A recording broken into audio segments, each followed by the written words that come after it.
Hello everyone, this is Top Romance Stories. Before watching the video, please take 3 seconds to like the video and subscribe to the channel. This will give me more motivation to create more high-quality videos. Thank you all very much. Have a wonderful day. On the surface of a lake deep in the forest, a strange figure suddenly approached. A loud splash was heard, and then a frail, trembling female figure carried a male body ashore. Su Xiangwan, panting with exhaustion, managed to drag him a short distance away. This person is so heavy. I'm dead tired. She shook his body, her hand instinctively checking for signs of life. Hey, don't you die on me. But seeing his weak breath, she thought to herself and quickly performed artificial respiration on him. Never mind all that. Saving a life is what's important. Soon, his eyes fluttered open. He then shockingly reversed the situation, pushing her to the ground and asking, "Who are you?" He was King Yu, Zhao Rongxian. He was a bit stunned after seeing her face,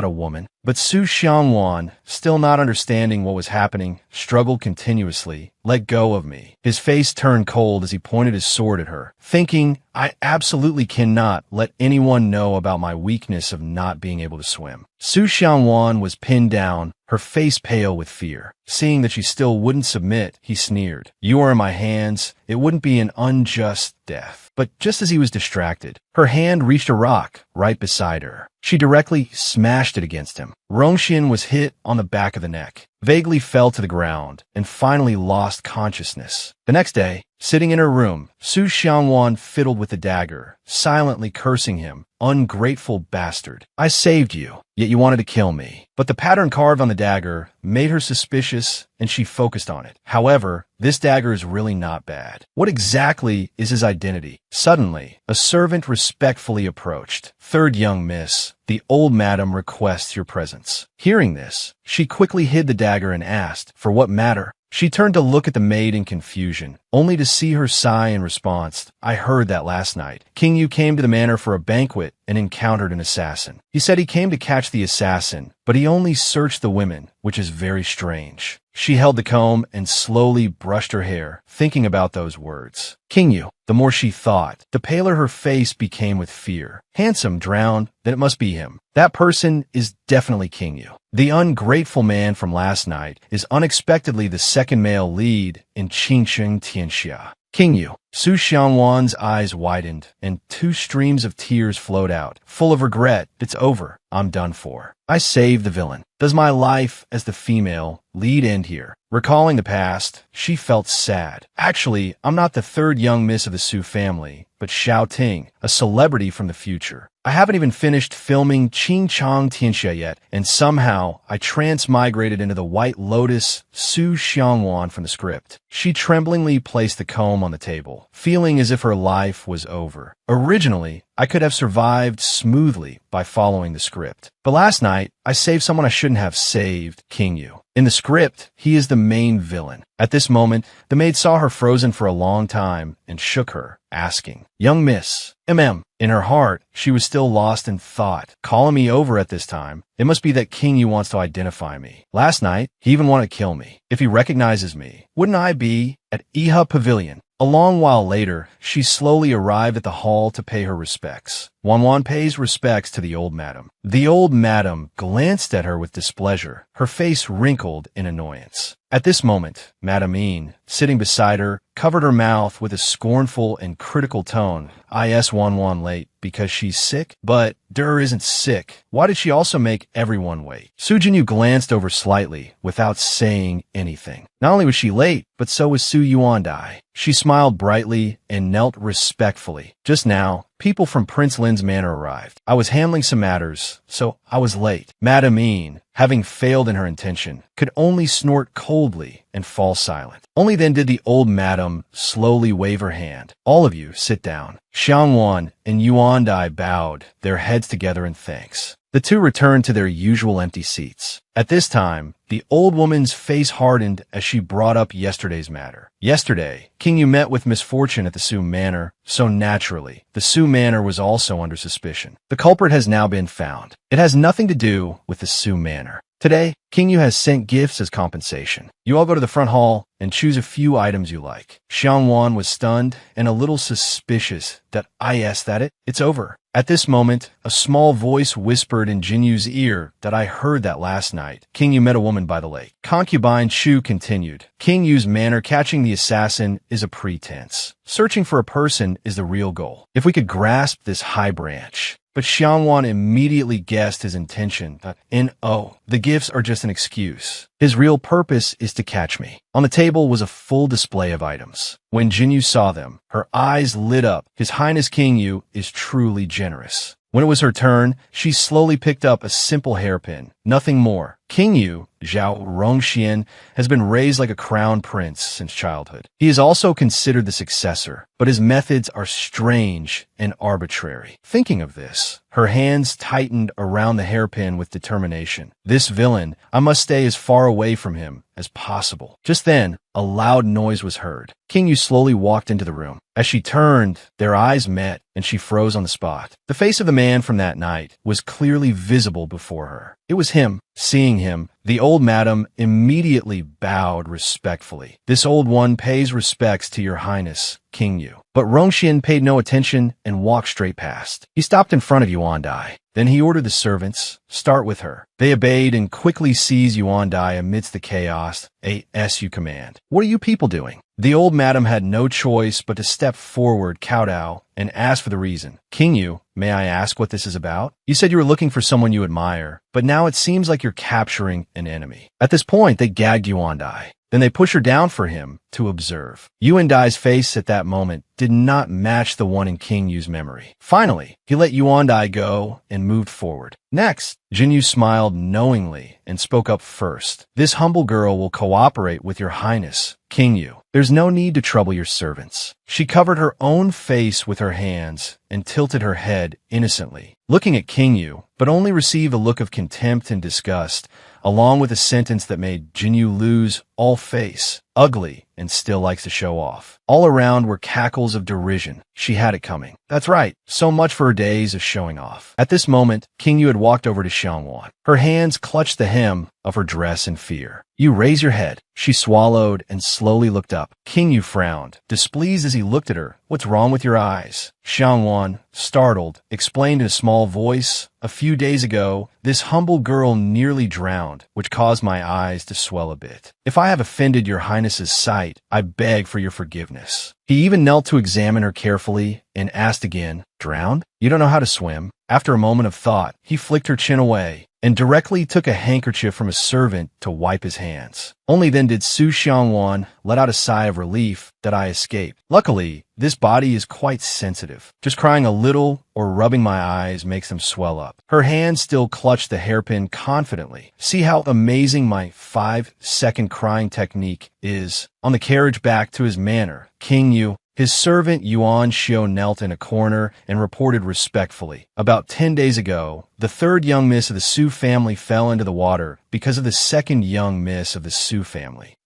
He offered an idea. Could it be that she's not from the Su family? The Su manor was holding a banquet that day. It's also possible it was one of the guests. But King Yu still trusted his memory from that day, firmly denying it. Impossible. We must find her within 3 days. His mind was full of calculations. If the fact that I can't swim gets out, it will definitely be disadvantageous for this king. Moreover, that woman dared. Finally, King Yu instructed him, you must keep an eye on the third young miss of the Su family. In the garden, laughter rang out endlessly. Yuandai turned a little worried. Wan, look how much you cried your eyes. She cupped her cheeks and sighed. If I didn't do that, how could I have escaped the danger? At this moment, the sisterly bond between the two was still being highlighted. Wan, you trust me so much. You even told me about King Yu. I'm very touched. But King Yu is incredibly intelligent. You won't be so lucky next time. But Xiangwan propped her hands on her hips and laughed loudly without a trace of fear. Then I'll use another way. If I'm going to lie, I'll lie to the very end. Hearing this, she suddenly had a good idea. How about I help him find the person to misdirect his investigation? Hearing this, Xiangwan wished she could just pick her up in a hug. Thank you, big sister.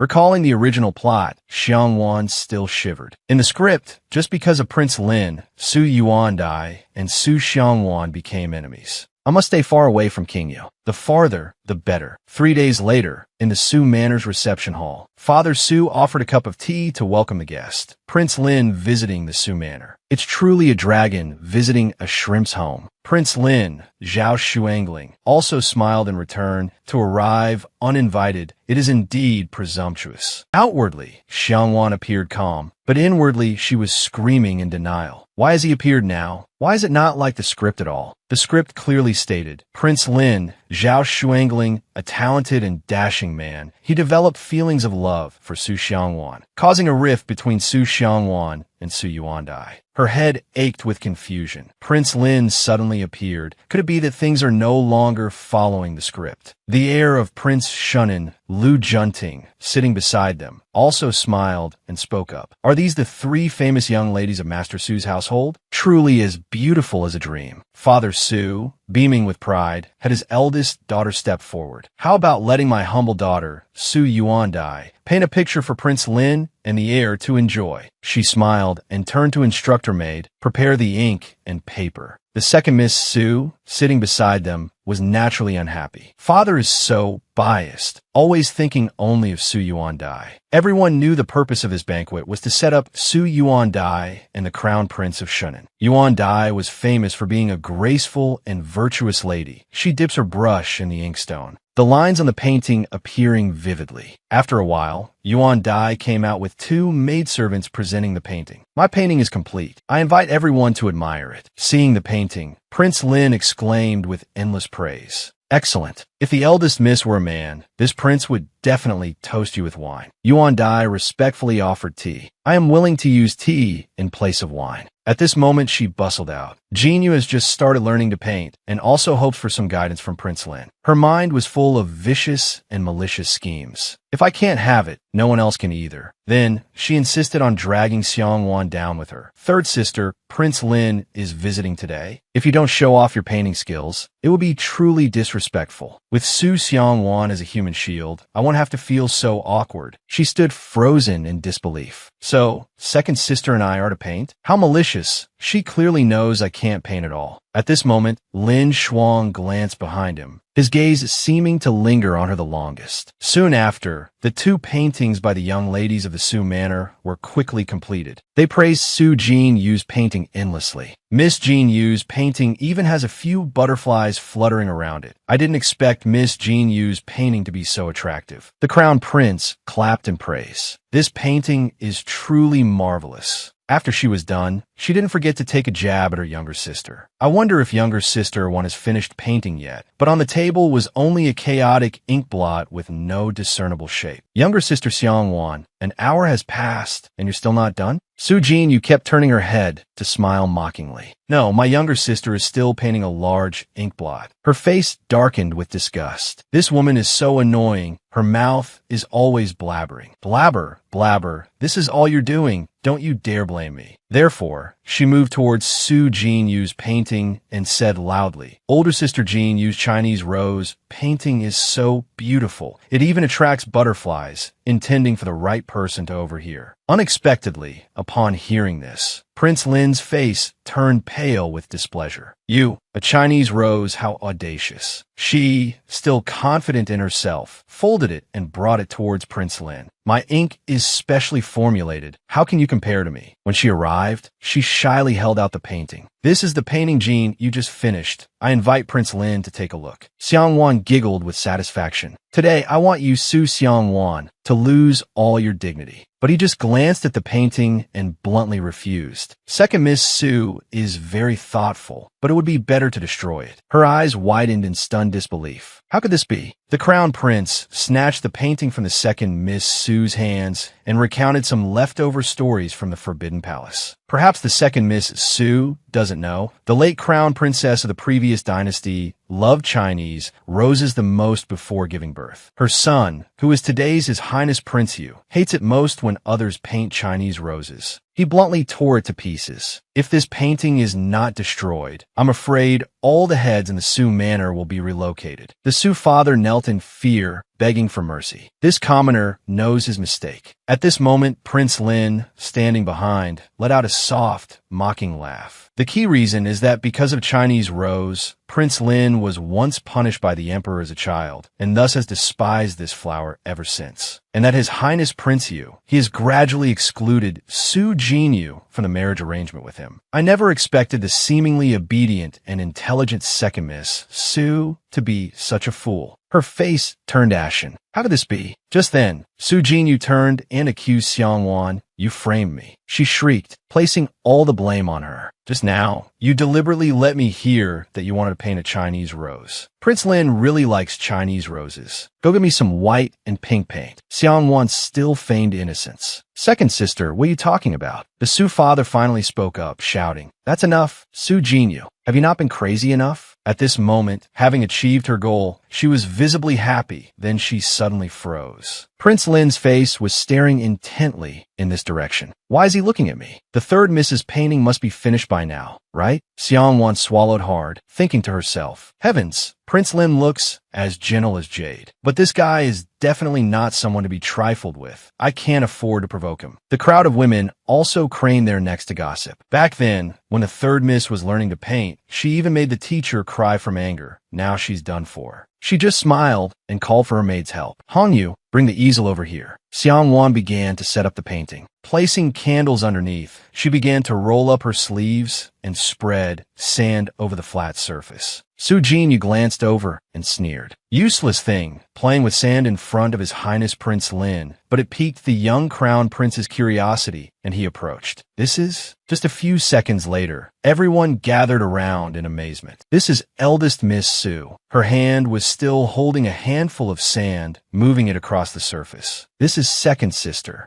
Oops exposed. Su Jinyu, standing beside her, was so angry she had no outlet. You. And so the image on the surface changed into another person. Now it's turned into the old master. Prince Lin smiled, seeing through her trick, using sand to cover up her poor painting skills. Truly clever. After a while, he also stood up to leave. Old Master Su, this prince has other matters to attend to. I'll take my leave. The Su father clasped his hands and bowed. This commoner respectfully sees Your Highness Prince Lin off. At this moment, he made his intentions clear as day, pointing to her. I have two Luoshan Futu paintings in my residence. I will have someone bring them over later. As fleeting as a willow, as graceful as a swimming dragon. I hope the third Miss Su will like them. In the inner courtyard of the Su manor, Xiang Wan was lounging on the veranda, enjoying a long-lost sense of peace. Just then, Yuan Dai slowly approached and lovingly scolded her. Wan, it seems I'll have to hire a tutor to teach you etiquette. She sighed sorrowfully. You're becoming more and more unruly, who sits perched like you do. Hearing this, Xiang Wan immediately jumped up, whining and begging her sister. Eldest sister, I was wrong. Wasn't it because I was so happy to go out and have fun that I acted this way? Yuan Dai said one thing, but meant another. Taking you out is no fun at all. So she linked arms with her eldest sister and strolled down the corridor. Where are we going today? Yuan Dai smiled and introduced. To the first restaurant the Su family opened in the capital, Mantang. But in the end, Xiang Wan only cared about one thing. Is there good food there? Yuan Dai smiled gently and teased. Of course there is, you little glutton. The carriage at the gate began to move, and Yuan Dai sat quietly in the carriage, recounting recent events. For her, I heard that because Su Jinyu angered Prince Lin, the old madam sent her to Kaiyuan Temple to be a vegetarian and chant sutras. Then, after receiving an invitation to Princess Dongyang's banquet, she went to bring her back. Xiang Wan just twirled a lock of hair and said nonchalantly, Second sister is so talented, the old madam naturally wants her to bring honor to the family at the banquet. Yuan Dai just smiled without saying much about it, focusing on her warning. She must hate you a lot. Try to have less contact with her from now on.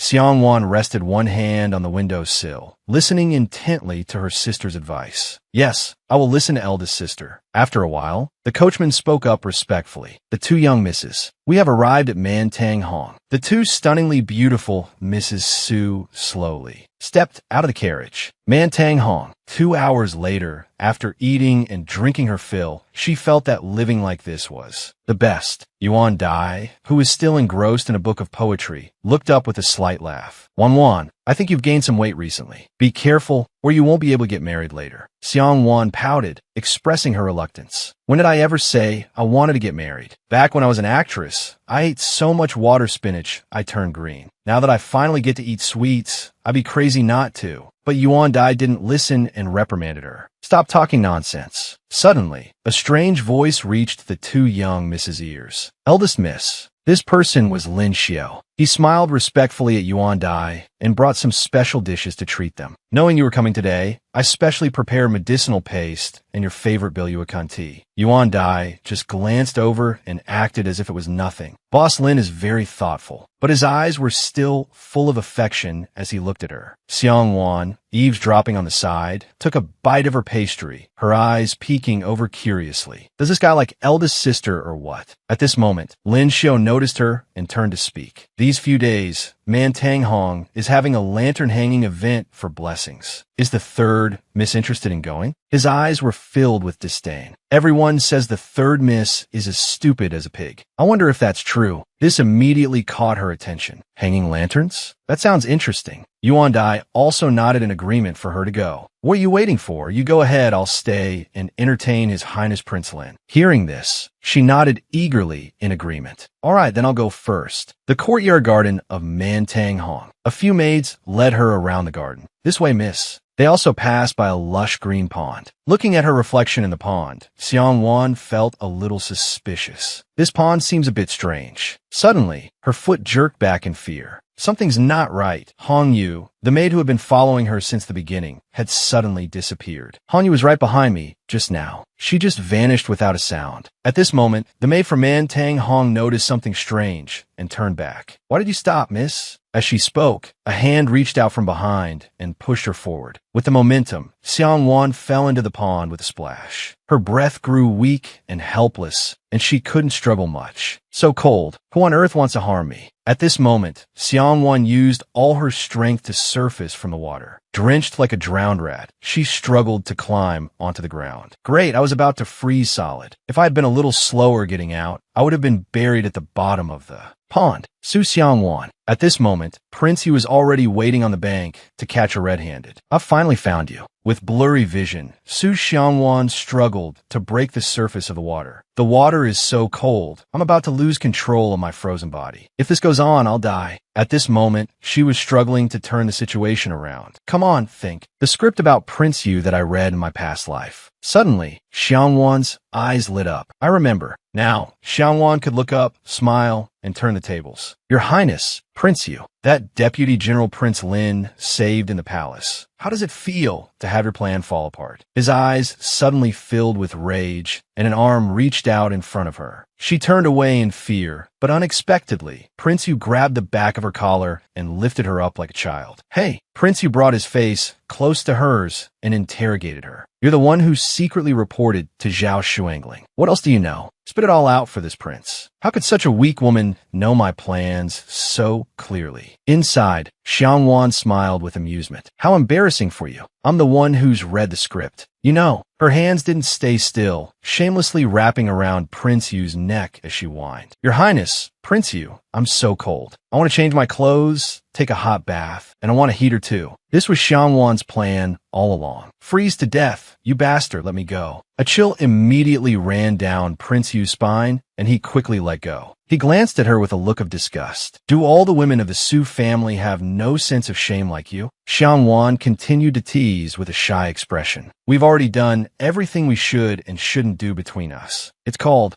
But Prince Yu didn't fall for it and continued his interrogation. Are you trying to change the subject? If you don't want to tell this prince everything you know today, that's fine. This prince will slowly investigate after you're dead. However, your entire Su family will die a horrible death. Hearing him say this, Xiangwan had to nod in acknowledgement. He's a villain, all right. His methods are so cruel. Rong Xian's eyes, overflowing with killing intent, stared at her. You're quite something. It's been a long time since I've known what it feels like to hate someone. He stepped closer his cold words piercing her heart. "Killing you is the only way to quell the hatred in my heart." At this moment, the third miss of the Su family's face stiffened with regret. "I'm done for. I think I provoked him too much." A cold person like him is suddenly smiling. He really wants to kill me. At this thought, her heart tightened, and she quickly revealed more details from the script. "Wait, I also know you want to ruin Princess Dongyang's banquet." As soon as she finished speaking, she squinted to look behind him. "Everything I've said today is top secret. He definitely wouldn't have brought many people with him." Rongxian's face hardened in disbelief. "What else do you know?" By now, she had already started planning her escape. Her hand was already on the hairpin in her hair, and taking advantage of his distraction, she spun around and grabbed his collar. She bent down slightly, her other hand holding the sharpest part of the hairpin, ready to stab forward. "I just don't feel like telling you." Rongxian immediately caught Xiangwan's hand holding the sharp pin. He sneered, looking at the trembling hand before him. "These cheap tricks. But now is the time for the real fight." Through a small gap, Xiangwan's cunning smile gradually appeared. Suddenly, she grabbed Prince Yu's wrist from behind. Her leg was already lifted off the ground. "In my past life, I learned a move or two for acting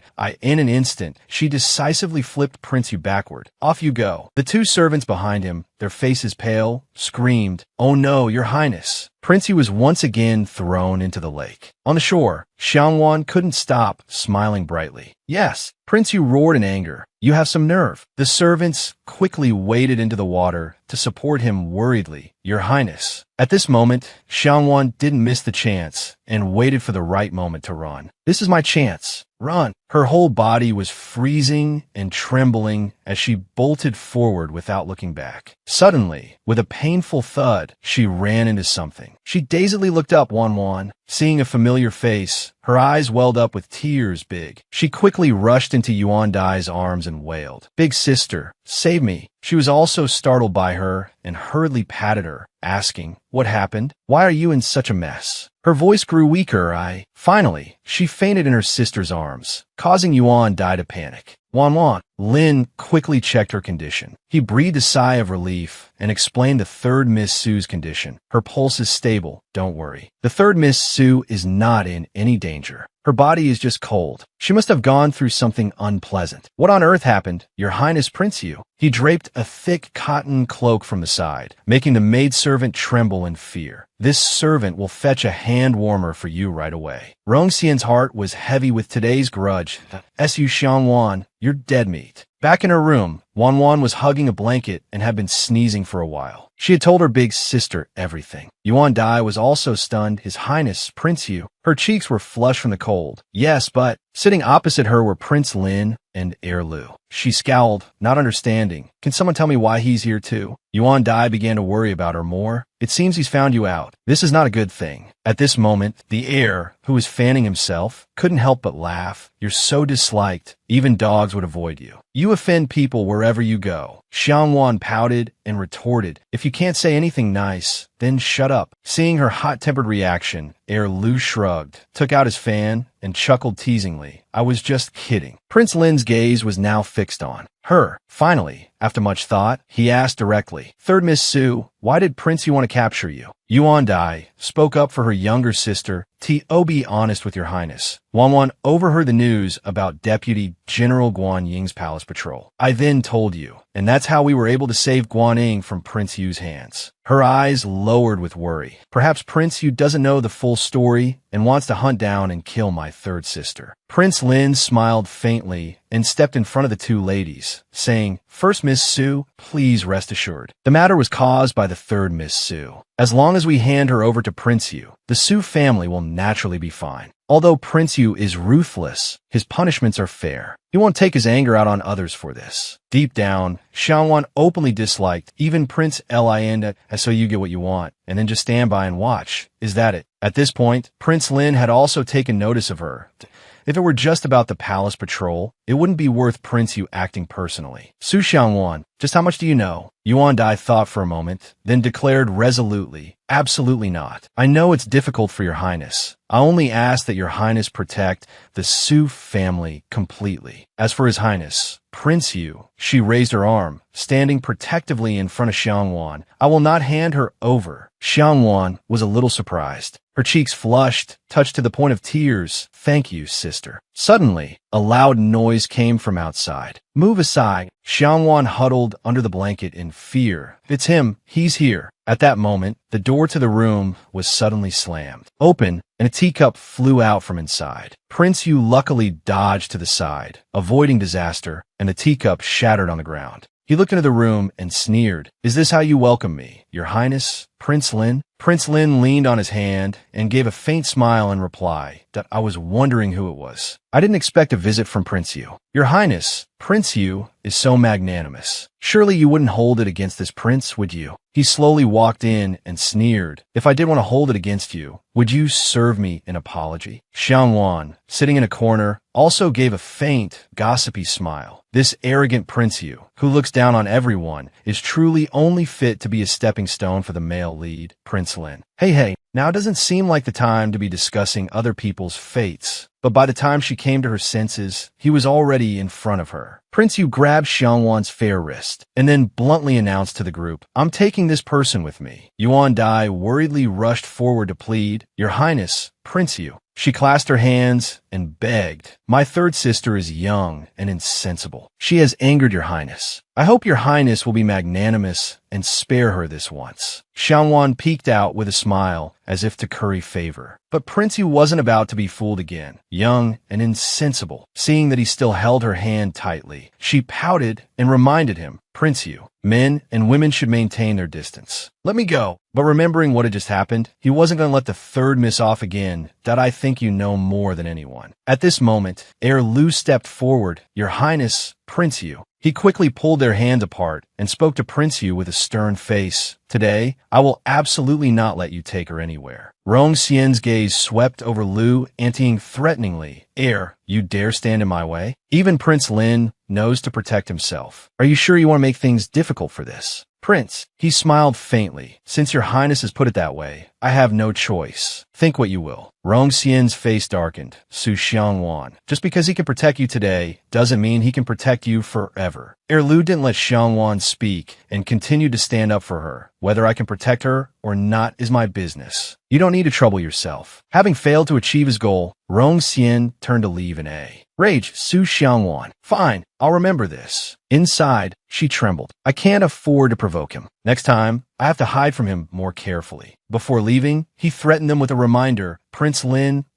remember this. When this prince wants to kill someone, no one can stop me. Hearing this, Prince Lin clutched the hem of his robe in shock. Is Zhao Rong Xian implying that he's targeting. Van Eves dropped from the side. Wasn't that deputy commander of the patrol saved by His Highness Prince Lin? He sighed. He deceived His Majesty, and the Emperor has already thrown him in prison. He'll be dead soon enough. When she opened her mouth to ask about it, it made him suspicious of her. Tahung Van was merely a sheltered lady. To know from just one sentence from Prince Yu that he was referring to Deputy Commander Quan Engyan, she was definitely not a clueless little girl. At this moment, she recalled the sorrowful lines from the script. So it turns out that in the script, everyone who is supposed to die must die. What about me? Seeing Hung Van's mood sink, the Lu heir apparent stepped forward to interrupt. Hey, to Hung Van, aren't you going to thank me for saving you just now? But Hung Van saw through his ulterior motive and laughed, saying bluntly, You only helped because you want to win my second sister's heart, right? In her mind, she smirked, Too bad my second sister and I are rivals. In the script, you even die because of her. Suddenly exposed, he became embarrassed and glanced shyly towards Rebu. With beauties as lovely as flowers and jade, should I be looking at them or at you? At that moment,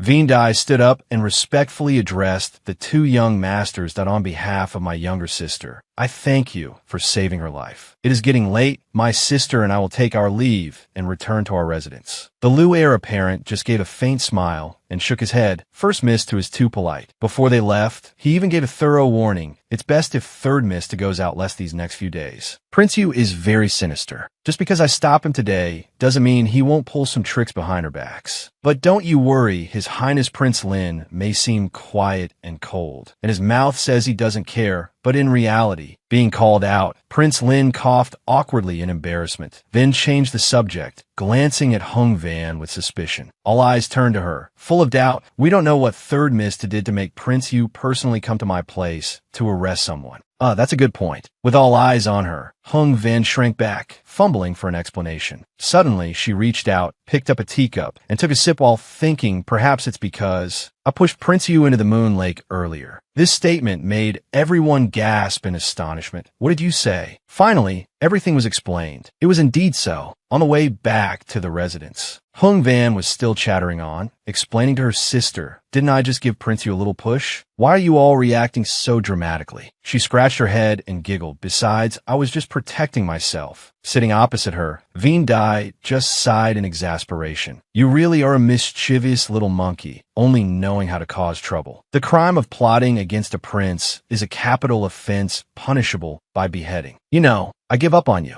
Suddenly, she reached into her sleeve and rummaged around. That's right. After a moment, she pulled something out to show her eldest sister, Datada. Eldest sister, do you like it? I won this good luck charm when Lam Truong Siu took me to hang lanterns. I intentionally saved it for you. Before Lam Tu had told her this, the master of trying win men is compassionate and magnanimous, delivering all living beings. He only gives, never keeps. If the third mist gives this good luck charm to a loved one, not only will you be lucky, but the recipient will also always encounter good fortune. In her heart, Hung Van had already guessed his intentions. He's clearly implying that he likes my eldest sister, but doesn't dare to give it to her himself. Veen Dai smiled as she accepted the charm and tucked it into her clothes. I will always carry it with me. Just after putting away the good luck charm, Veen Dai remembered. That's right. Have you noticed that the maid, Din Hung, whom concubine Chu assigned to serve you, has been getting more and more out of line lately? She just gave a faint smile and replied, Eldest sister, it seems it's time to reel in the net. At Van Pavilion, she would sit by her bed every morning, completely frustrated. Doing makeup in ancient times is truly a pain. At this moment, a young palace maid appeared from behind to help her choose some jewelry sets. Miss, the magnificent style of this jewelry set is very suitable for the upcoming banquet. Looking at the items laid out, she just sighed wearily. Wearing all this on my head is like carrying a whole jewelry display around. Hung Van shook her head in disagreement. Wearing too much can be counterproductive. After a while, she finally chose the most ordinary hairpin. This one is simple. Use this to style my hair. The young palace maid smiled and quickly helped her put it in her hair. Yes, Mississippi. But Hung Van now had a new plan in mind. A subtle presentation is the way to become the focus of the banquet. This is something I learned after years of navigating showbiz. The third miss is the most beautiful person at the family banquet today. It truly makes people see her in a new light. As soon as she sat down, Cam Du sneered and mocked her. Younger sister Van, you're dressed so simply today. She didn't reply, only thinking to herself with disdain, look at that tacky appearance of hers. Being too extravagantly made up just becomes a joke. Cam Du, with a head full of countless jewels, glanced at her unhappily. What is the meaning of that look? The old madam had also entered and began the banquet. She glanced around the hall. Today is a family banquet. Appearances are most important. Van Van is truly becoming more and more beautiful. As expected of a young lady from the residence. As if she had achieved her goal, she smiled in gratitude. Thank you for your praise, old madam. Cam Du, sitting beside her, was stunned, frozen as if she'd been slapped in the face. The family banquet had not been going for long when a shrill scream rang out. This is bad. A young palace maid ran inside to report urgently. There's a thief in the residence. The old madam's eyes widened in horror. What? A sword was suddenly pressed against her neck. Hung Van trembled, trying to stay calm and find out his identity. Who are you?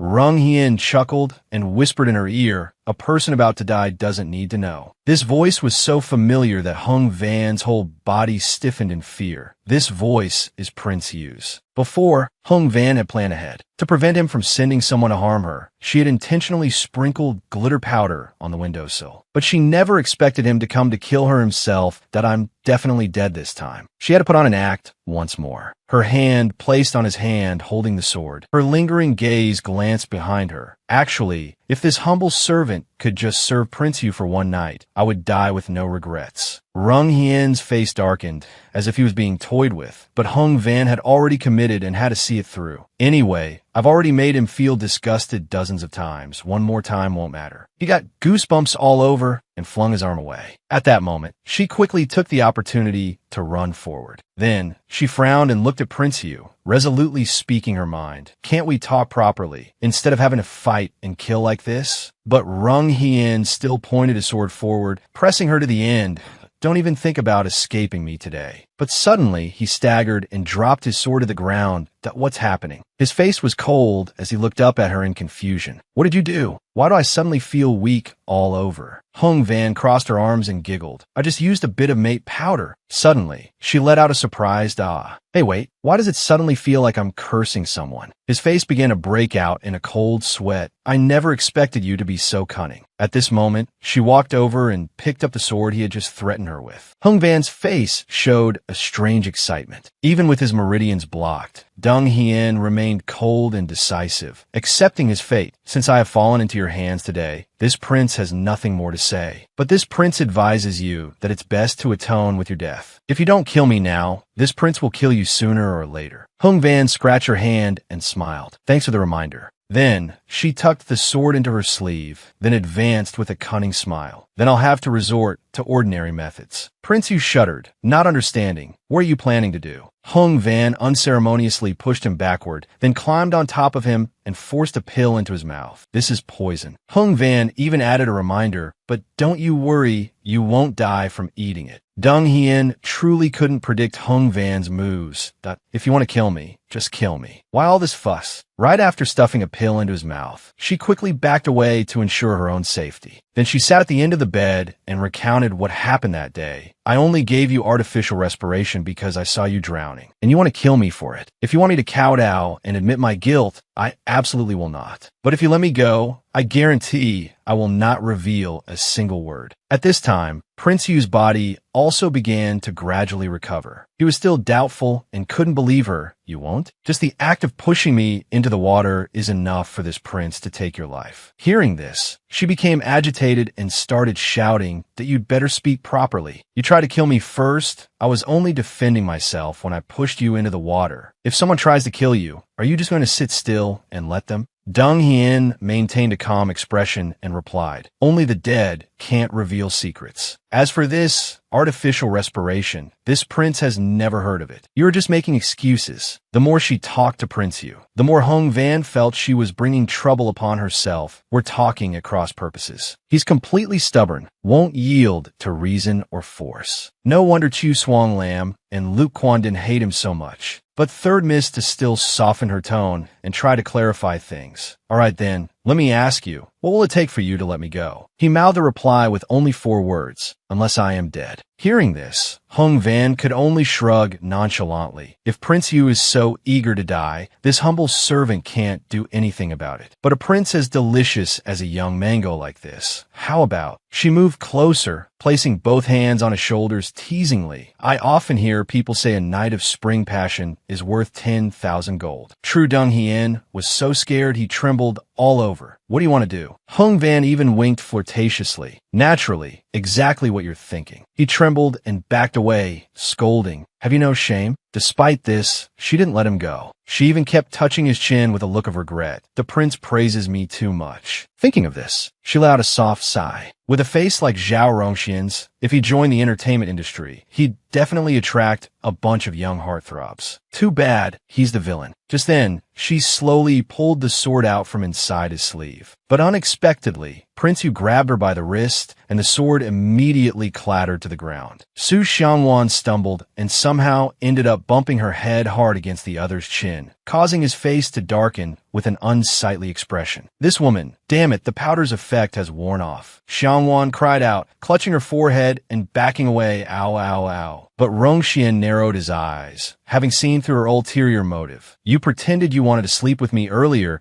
but you actually wanted to use the opportunity to kill me. He snorted coldly. This prince has underestimated your viciousness. Xiangwan, sitting in a corner, laid it all bare that if I don't kill you, I'll just be waiting for you to kill me. Of course, I can only use tricks to protect this worthless life of mine. Seeing her curse so casually, Prince Yu raised his eyebrows, full of doubt. Worthless life? Are you really the Prime Minister's daughter? Just then, she once again resorted to her escape plan. She started to stick her leg down from the bed, looking for an excuse. The chance is here. Run. But this time, he didn't want to lose her so quickly. His arm shot out and grabbed the hem of Xiangwan's outer robe. Don't even think about escaping. But the scene went far beyond what either of them had imagined. The scene of Prince Yu pulling her outer robe. This is a misunderstanding. Inside, only a thin chemise remained, causing her to recoil backward. What the hell are you doing? Aren't you supposed to be pure of heart and desire, staying away from women? But Rongxian's expression remained heavy as he stared at her, then hastily stood up and walked closer. Xiangwan, terrified, repeatedly threatened him, "Don't you come over here." She was trembling so much her whole body went stiff that I was just kidding earlier. Don't take it seriously. His face suddenly flushed red, and he hurriedly said some disparaging words. This prince has seen thousands upon thousands of women. A flat-chested thing like you. This prince has no interest. Those words were like an arrow piercing through her bleeding, wounded heart. Flat-chested. Then he threw the outer robe back to Xiangwan. Take it. But the robe was torn in a large patch. Xiangwan frowned and sighed. It's torn like this. How can I wear it? From then until now, Rongxian's face remained flushed as he shyly asked about what happened earlier. That thing you gave me to eat earlier. What kind of poison was it? Xiangwan moved closer and introduced with a smile. That is a goo worm, and I am the goo master. If you kill me, no one will be able to cure you. For the rest of your life, you will be gnawed by the goo worm until your stomach is riddled with holes. In her heart, she thought something else entirely. I'm not telling you. This is a 6-flavor pill I bought from a high-end pharmacy in the capital. It's a sedative to help with sleep. I guarantee you'll go home and sleep like a log tonight. Zhao Rongxian stood up unsteadily, looking arrogant. Fine. You're really something. Just hope you don't regret surviving today. I will show you what it means to suffer a fate worse than death. Being threatened, Xiangwan squeezed her eyes shut and muttered to comfort herself that I'm done for. I don't want to pay him any mind anymore. A moment later, she dazedly opened her eyes and looked around. He's gone. The room was a mess, as if a burglar had really come in, making such a mess. This guy, he just won't be satisfied until someone's dead. She clenched her fist decisively. Prince Yu, I'll have to strike first to gain the upper hand. 3 days later, inside the chamber of the head of the guards, Chu Gu was respectfully presenting a memorial to Prince Lin. Your Highness, the secret guards at Shimon's Jushin Pavilion have discovered a secret message. It's confirmed to be the item left by the eldest Miss Su. Prince Lin opened the letter and smiled faintly. In the letter, Xiangwan had an idea and continued. Reporting to Prince Lin on the day of the Shangyuan festival banquet, Prince Yu will set up an ambush. The target is Jiang Jiao, the legitimate daughter of the Duke of Guo's manor. Once something happens to Miss Jiang, the Duke of Guo and Marquis Anlu will join forces. This humble one has a small suggestion. We can turn his own plan against him, setting up a good ambush around Miss Jiang. Design a trap for Zhao Rongxian, like a turtle in a jar, with no escape. A certain phrase made Prince Lin pause in suspicion. Turtle. After figuring it out, Prince Lin chuckled. Is this really a letter from the eldest Miss Su? Chuga nodded and recounted what he had observed for a long time. This servant personally saw the Su Manor's maid hide the letter in the secret chamber. Only the eldest Miss Su knows about the secret chamber. But Prince Lin had another thought. Only she would dare to call Prince Yu a turtle. Although the plan is naive, it has the element of surprise. Chugo also noticed something strange about his master. The master never smiled when dealing with private matters. He didn't know what was written in the letter. Suddenly, he stood up, threw the letter on the ground, and gave instructions. You go and instruct our subordinates to follow what is written in the letter. Chu Gu respectfully obeyed, yes. 3 days later, the Shangyuan festival banquet. The sound of carriages stopping in a line in front of the palace. Xiangwan stepped out of the carriage, completely amazed at so many people. It's no different from the Golden Chrysanthemum Awards night. She also expressed this thought to her big sister. So many beautiful people, especially the one standing over there. Yuan Dai slowly introduced. That is Jiang Jiao, the legitimate daughter of the Duke of Guo's manor, the #1 beauty in the capital. The more Yuan Dai spoke, the more she smiled. Other girls are all eagerly waiting for the young masters to take their seats. Following the heir of Prince Shunin, Lu Junting. Only a weirdo, like you, likes to stare at other girls. Xiangwan linked arms with her sister and replied, women are like water, men are like mud. Admiring beautiful people is my need for beauty. This made Yuan Dai smile and cover her mouth. You silly girl, you're starting to talk nonsense again. Xiangwan glanced at her while thinking about that formidable background. The legitimate daughter of the Duke of Guo's Manor. Her father is Marquis An Lu. Her second uncle is General Ding Yuan. Her maternal grandfather is the king of Yanbei. The power of this family is something even the emperor has to be wary of. Being the only daughter in the family, she is doted on immensely, always sought after by everyone. But she is the target of Zhao Rongxian's ambush at this Shang Yuan festival banquet. She stood in a corner, lost in thought. Younger sister Xiangwan, Wei Yaning, Su Xiangwan's cousin, the legitimate daughter of the Wei family, just walked over. She happily ran over to hold hands with the person she hadn't seen in a long time, cousin Yaning. She also clapped her hands, smiled, and invited her for a chat.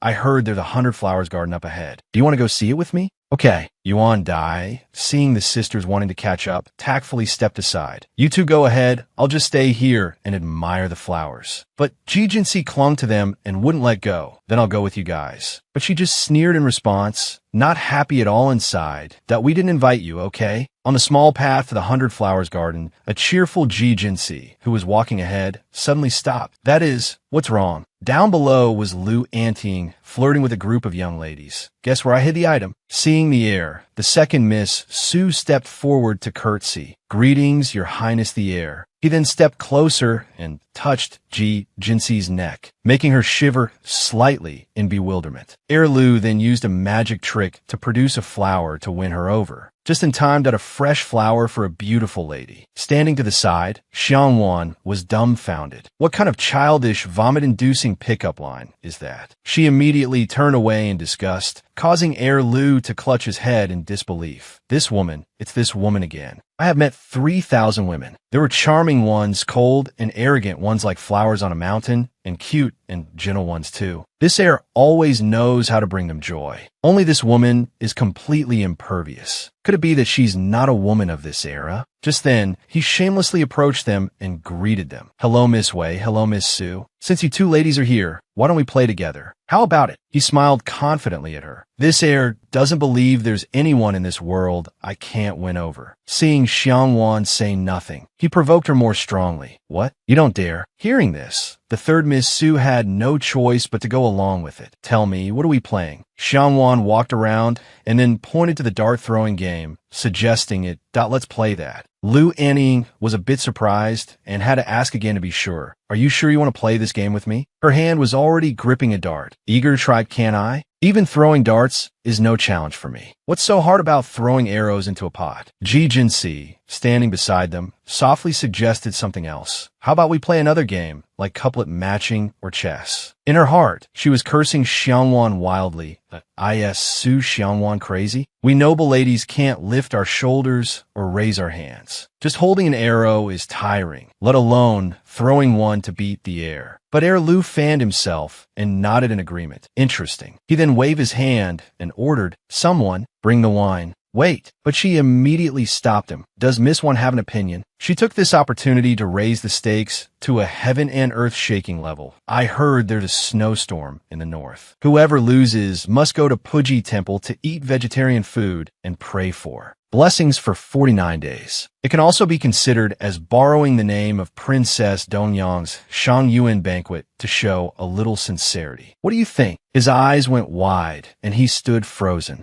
on the spot, to the point that she had to run over and wave her hand a few times before he snapped out of it. Your Highness the heir. Heir Lu gently took the bow, an arrow from the servant's hand. His eyes, not leaving Xiangwan for a second, began to switch targets. I'm finding her more and more interesting. Before playing, he fanned himself and took a step forward. It's just a game. Don't cry later if you lose. Looking at her result, Su Xiangwan clapped her hands and said in a delicate, self-encouraging tone that I'm so lucky today. It's a hit. As soon as the words left her mouth, she froze, bewildered. I've been around Ji Jinsi for too long. I've even caught her whiny way of talking. It's true that he who touches pitch shall be defiled. Standing to one side, Crown Prince Lu also frowned and looked over with suspicion. Does she think it's just luck? An hour later, Su Xiangwan looked at her results and covered her face in happiness. How embarrassing. I got another one in. This made everyone else participating in the game dissatisfied. Getting it in 3 times in a row? What kind of luck is that? Now it was Lu Anding's turn. There were already 6 arrows in the vase, so the difficulty would be increasingly higher. I've played so many games, but I've never wanted to win as much as I do now. At this moment, he threw the arrow forward. The arrow whizzed ahead, but despite its powerful momentum, it veered off center at the last second and missed. Seeing the scene before her, she clapped and cheered. The crown prince missed this arrow. The palace maid standing nearby were worried for the third Miss Su. Is it really okay to laugh at someone else's misfortune like that? At that moment, the crown prince was blaming himself. Lu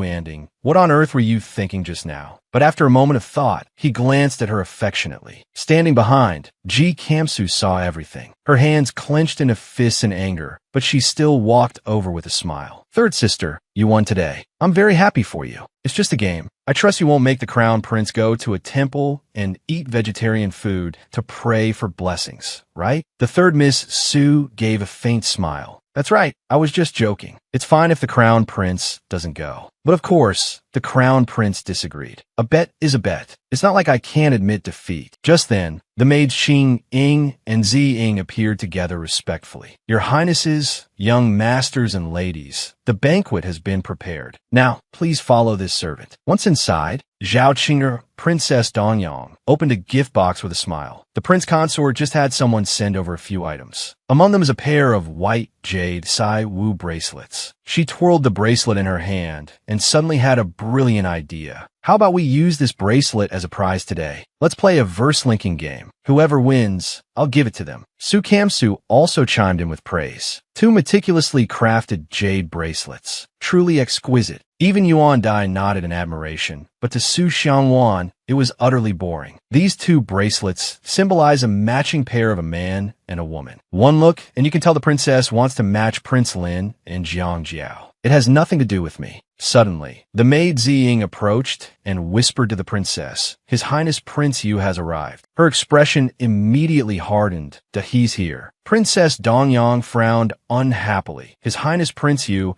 is suddenly in the mood to visit today. Normally, you don't come when invited. I wonder what wine blew you here. He just smirked as he walked further inside. Today is the Shangyuan Festival. Everyone in the capital knows about the banquet at the princess's manor. A feast like this, of course this prince is interested. Xiangwan sat in a corner with a disdainful look on her face. He came uninvited and still acts so contemptuous and indifferent. Prince Lin stood up to mediate. It's rare for Prince Yu to grace us with his presence. We welcome you. Let me have someone arrange a seat for you. But Rong Xian directly refused. No need. He glanced to the side and happened to see Su Xiangwan cowering in a corner. She quickly became the target of his teasing. No need for such trouble. I can share a seat with someone else. Thus, upon seeing her, he opened his mouth to inquire, Third Miss Su, it's been a few days. Have you been well? She answered, trembling, everything is fine. But deep down, she was cursing him for being outrageous. It would be even better if he didn't talk to me. Suddenly, the entire manor fell silent. Yuan Dai leaned over to whisper a reminder. This Zhao Rongxian has many enemies. For him to single you out today, I'm afraid he wants to make your life difficult. But could his appearance at this banquet be just to make trouble for you? But Xiangwan just gave a thumbs up and muttered, whatever Prince Yu does, there's surely a deep scheme behind it. The more she thought, the more she shivered. Of course, it's to play his role as the villain, right? To snatch Jiang Jiao and ruin the connection between Prince Lin and her. Princess Dongyang, stunned by him, quickly changed the subject. Well, next, let's play the verse-linking game. Prince Lin also smiled and entrusted the matter to Prince Yu. Since everything is ready, and Prince Yu is also here today, I'll be bold and invite your highness to be the judge. What do you think? This time, Rongxian agreed quickly. Of course. Hearing this, the young ladies breathed a sigh of relief and chatted excitedly among themselves. That's right, that's right. It's good to have him as a judge. At this moment,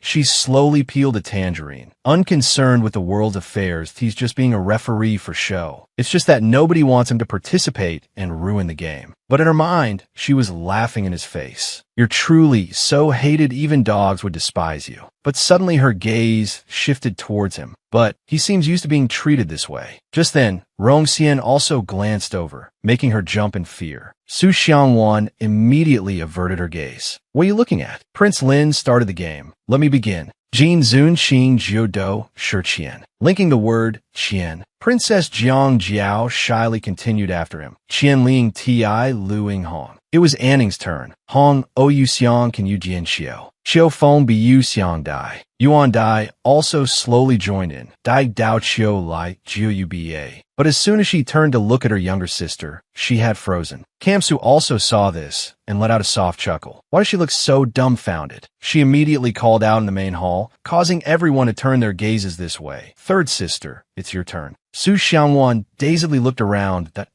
My turn. Prince Lin stared at her, finding her very cute. She struggled to swallow the tangerine, then scratched her head, searching for a matching line.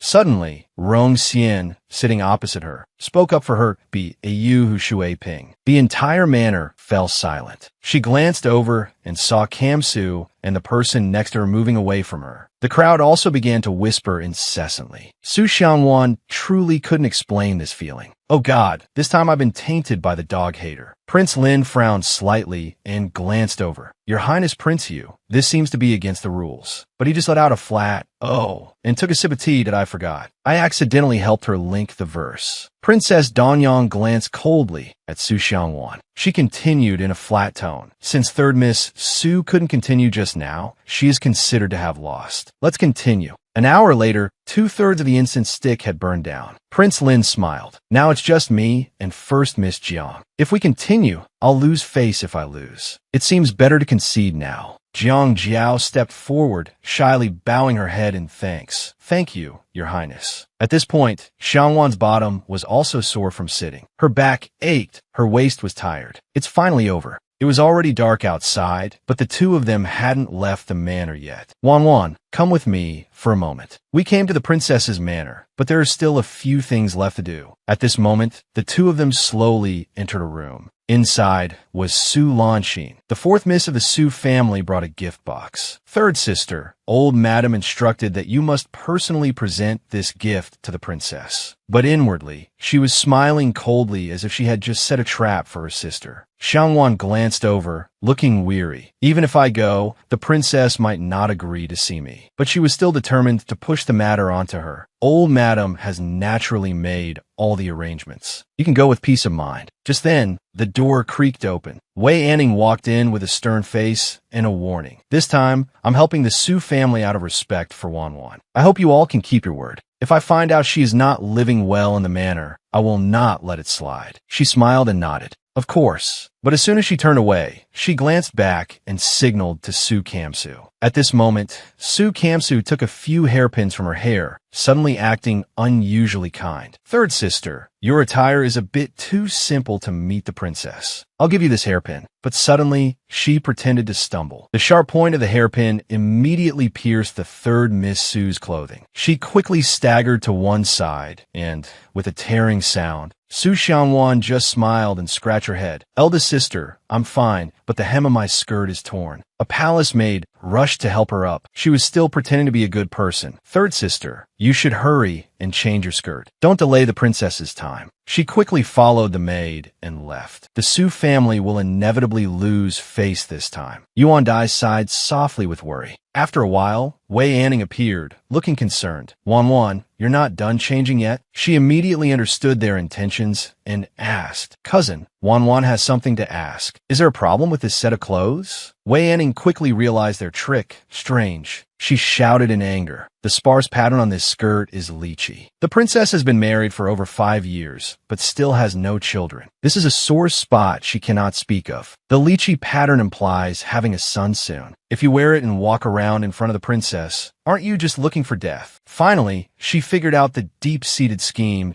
Yes, oh, this is where they were waiting for me. Wei Anning frantically tried to find a way to help. There's no time to find another outfit now. How about you change into the one your eldest sister brought earlier? That should work. But Su Xiangwan quickly came up with her own plan. Let me do it myself. Looking at the red garment, she picked up a pair of scissors and made a few cuts, then tied a bow for accent. Finally, a new outfit was complete. She smiled and showed it to Anning. Cousin, let's go. All right, Fengyi Pavilion. The third Miss Su performed her rites, holding the gift high in her hands. This commoner girl, Su Xiangwan, greets the princess. Seeing Xiangwan, you don't seem very pleased. Stand up. Wei Anning, who was beside her, spoke up for her. The Su family is very grateful for the opportunity to be invited to the banquet by the princess. The third Miss of the Su family has specially brought a gift for your highness, the princess. We hope you will like it. The handmaiden Qing Ying then brought the gift box over. The handmaiden Zi Ying was the one who opened it for inspection. She even carefully examined the bronze mirror, then slowly presented it to the eldest princess. She gently caressed the mirror. It looked quite unique. Suddenly, the decorative gem on the side popped off. It fell to the ground, causing her face to contort as she snapped. How audacious! The two of them quickly knelt and begged, "Princess, please calm your anger. Please forgive us." But Princess Dongyang wouldn't listen to a word of explanation. You dare bring this thing to deceive this princess? Guards! Yes. She pointed forward. Drag her away. Wan Wan. Wei Anning, frightened, hurriedly pleaded. Your Highness the Princess, the young miss of the Su family, knew nothing about this. Please show mercy, Princess. But the eldest princess refused to listen and only warned, don't plead for her. It is already very merciful of me not to punish you. Outside in the corridor, Wei Anning wasted no time and ran about frantically, afraid it would be too late. This won't do. I must quickly find Su Yuan Dai. Lan Xing, watching from the side, saw everything and smiled deviously as Su Xiangwan. This time you've offended the princess. Let's see who will come to save you. If Su Yuan Dai goes to plead with his highness, Prince Lin, for her, then that would be even better. At this moment, Rongxian was leisurely drinking tea when a guard suddenly rushed in with an urgent report. Your Highness, the third Miss of the Su family has been imprisoned for offending the princess. Your subordinate has investigated the matter. She was framed by someone due to an internal family dispute. Hearing these words, Rongxian felt something was amiss, that she's so cunning, yet she was so easily framed. Suddenly, he picked up an orange. A series of expressions from the Grand Hall today gradually appeared in his mind. We'd be lucky not to be framed by her. In a prison cell, she hugged the two iron bars, full of longing for the outside, that it's so dark. If I had known, I would have eaten more. It would have been delicious. It's all because of that Zhao Rongxian. At that moment, a sound came from outside the door. The door was opened in an instant, and Princess Dongyang walked in coldly. She quickly performed her curtsy. This commoner girl pays her respects to your highness, the princess. Behind her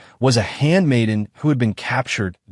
Oh, you recognize her? She recognized her at a glance. Replying to the princess, I recognize her as the trusted maid of my fourth sister, Yu Shu. Hearing this, the princess gave a cold laugh. The bronze mirror you presented would have been fine if this princess had thrown it on the ground. It was so sturdily made, so why would the gemstone just fall off on its own? Then she relentlessly framed her to Su Xiangwan. You truly are audacious. It's clear you damaged that bronze mirror and then brought it before this princess. At this, Xiangwan knelt and spoke clearly. Since the princess has captured Yushu to question her, I believe you're already clear about the matter of the clothing. Please forgive me, princess. I was truly unwilling to be plotted against by others. Earlier, she herself had used a stone to pry the gemstone off. Even Wei Anning was stunned. Wan Wan, what are you doing? In her heart, she was plotting against all of them. For years, the old madam has used the fact that my mother is the legitimate daughter of the Wei family to harbor improper intentions more than once. Now it's helping to get an introduction to the princess, who knows what unreasonable demands they'll make next time. She was resolute about her own actions. If I don't do this, the Su family will use me as a weakness in the future to force the Wei family to help them. Things will only get worse. An eldest sister too, so she took Wei Anning's hands to comfort her. Cousin, please trust me. I have my own way to retreat safely. And she also had an ace up her sleeve that, if something happens to me, eldest sister can only seek help from Prince Lin. Zhao Qingyi will not let Prince Lin be bewitched like that. She will surely deal with eldest sister to eliminate future trouble. Truly killing two birds with one stone. What a cunning plan. Returning to the present, the handmaiden Qing Ying presented Su Xiangwan's set of clothes. On the silk was a lychee pattern. As soon as it was presented, she bowed her head and explained, "Originally, I could have brought this outfit to report to the princess, but this matter is not suitable to be spoken of. I took the liberty of using the damaged bronze mirror as a pretext, so the princess could have a legitimate reason to punish me without being criticized." The enraged princess issued a command, "Burn it." Yes. In her heart, she was naturally not very happy. A mere legitimate daughter dares to mock me for not having children. How infuriating. The eldest princess suddenly turned back, looked at her coldly, and said, "Pitchpot, you defeated the crown prince of Shunan, and here in my presence, you even dare to gamble with your own life. Su Xiangwan, this princess will remember you." Xiangwan immediately knelt to express her gratitude. The princess is wise. In her heart, Xiangwan had already made her calculations. Princess Dongyang, Zhao Qingyi, was born into the imperial family. How could the trifles of intercourt struggles escape her eyes? "It was you, Su Lan Xing, who sought your own death. You can't blame others." Outside, Wei Anning and Yuan Dai were already waiting. "Wan, are you all right?" She shook her head and replied nonchalantly, "It was just a misunderstanding. Eldest sister, no need to worry." Back at the banquet, Yuan Dai asked, "Wan, have you seen fourth sister anywhere?" After a moment's thought, she shrugged and replied, "Perhaps she's sleeping. She's very timid. I'm afraid that me going to present the gift last night scared her." At this moment, she looked up towards them. Princess Dongyang was acting as if nothing had happened. So Xiangwan thought for a moment and figured out that Yulan Xing must have been taken away by Zhao Qingyi. If she's not dead, she's at least lost a layer of skin. Suddenly, a glance to the side revealed Jiang Jiao trembling in fear. There's a snake. Suddenly, a throwing knife flew out and instantly killed the snake right next to Princess Jiang Jiao, a black-tailed snake. It's not venomous. On the other side, panic suddenly erupted.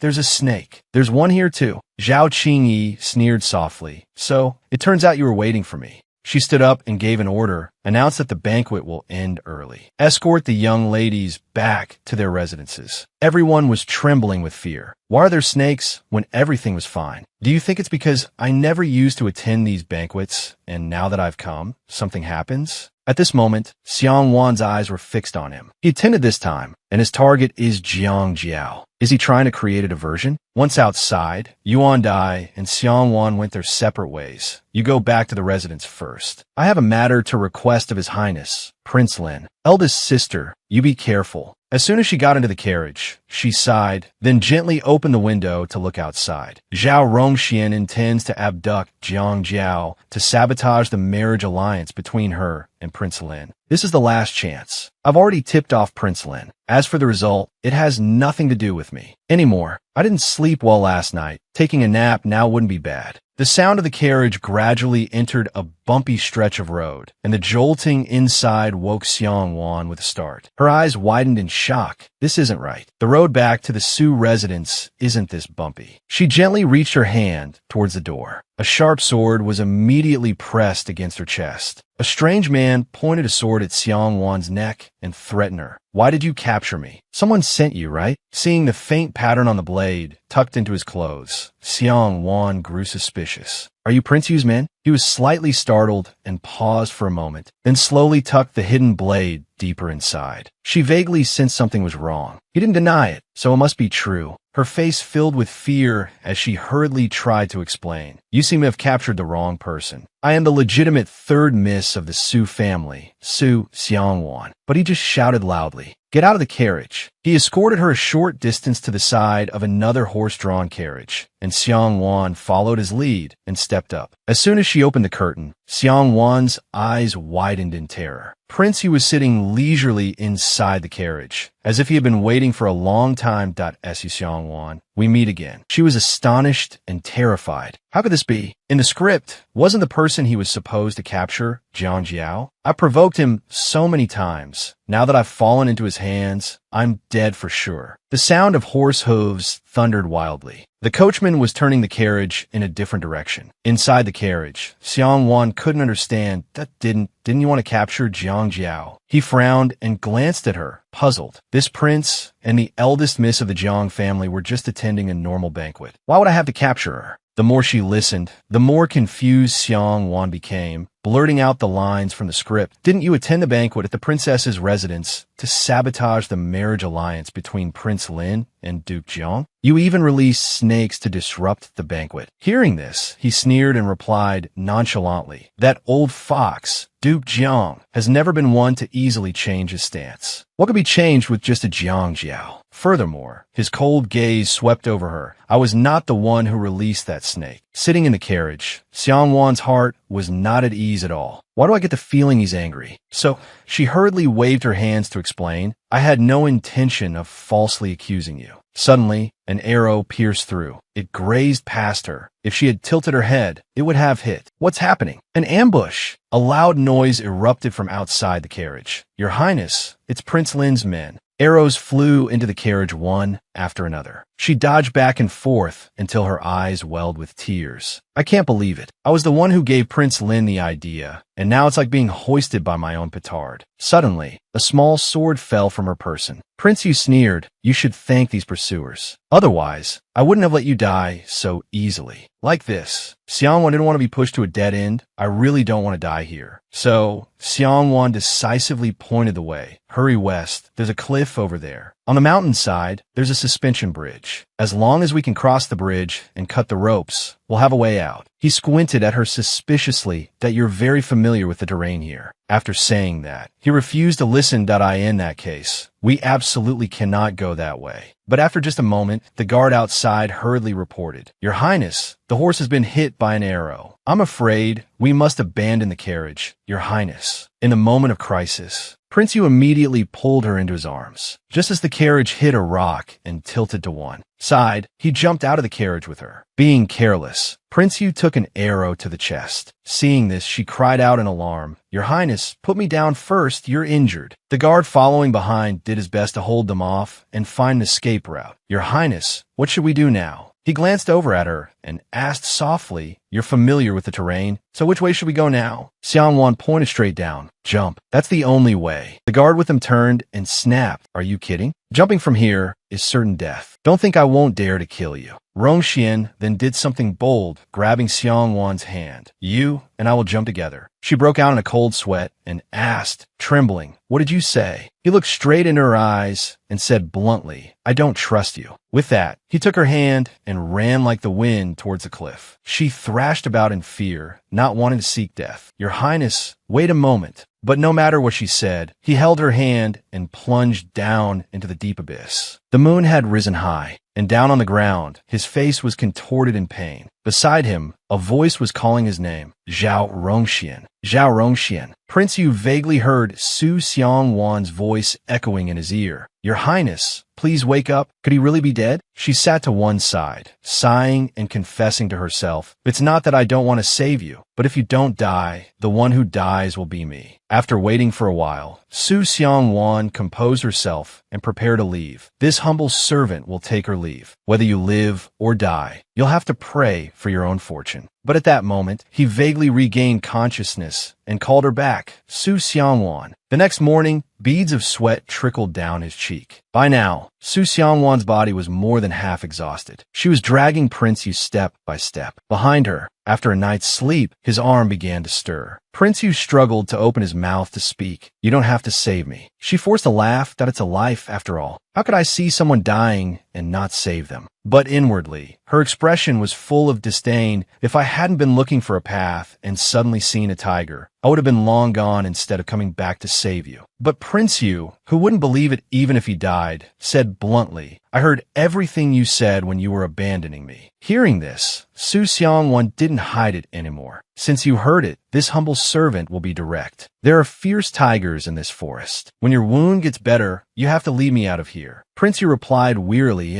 As night fell, she sat leaning against a rock to regain her strength, blaming herself inwardly. I really trusted the script too much. At this moment, he was still in a daze from his severe injuries. Since that moment, she had stayed by Prince Yu's side, without leaving for a second. Third Miss Su also brought some water over. In her mind, she was feeling sorry for the handsome man, for a villain to be this good-looking. If he were to die, I don't know how many young ladies would grieve for him. When she brought the water, Prince Yu turned away, refusing to drink, which made her frown and curse inwardly. What's with the pretense of modesty? She explained, it's normal for you to be temporarily unable to speak due to dehydration. A sip of water will make it much better. Or does His Highness Prince Yu want this humble servant to use force? At this, Prince Yu glared at her with disdain. Prince Yu wearily and shakily sat up, his whole body feeling as if a heavy rock was pressing down on it. Finally, Rongxian agreed to drink the water. After he handed back the leaf, she held out a fully cooked grilled fish. Grilled fish? Want some? Rongxian squinted. Her fair arm was covered in red, swollen scratches. He took a large bite and then mumbled complaints that it's terrible. Hearing this, Xiang Wan was fuming and scolded. You don't know how hard it is because you didn't do it. You should be glad to have something to eat right now. If this continues, I'm afraid you won't even have grilled fish to eat. But after finishing the grilling, she held the piece of fish in her hand and mumbled. If only there was a little salt, it would be perfect. Oh no, it should be a bit of cumin powder, some chili flakes, and a pinch of sesame. Seeing Su Xiang Wan's craving-filled voice, he couldn't help but laugh that you're quite the optimist. But the happiness didn't last long. The wound on his chest acted up and started bleeding. She quickly rushed over.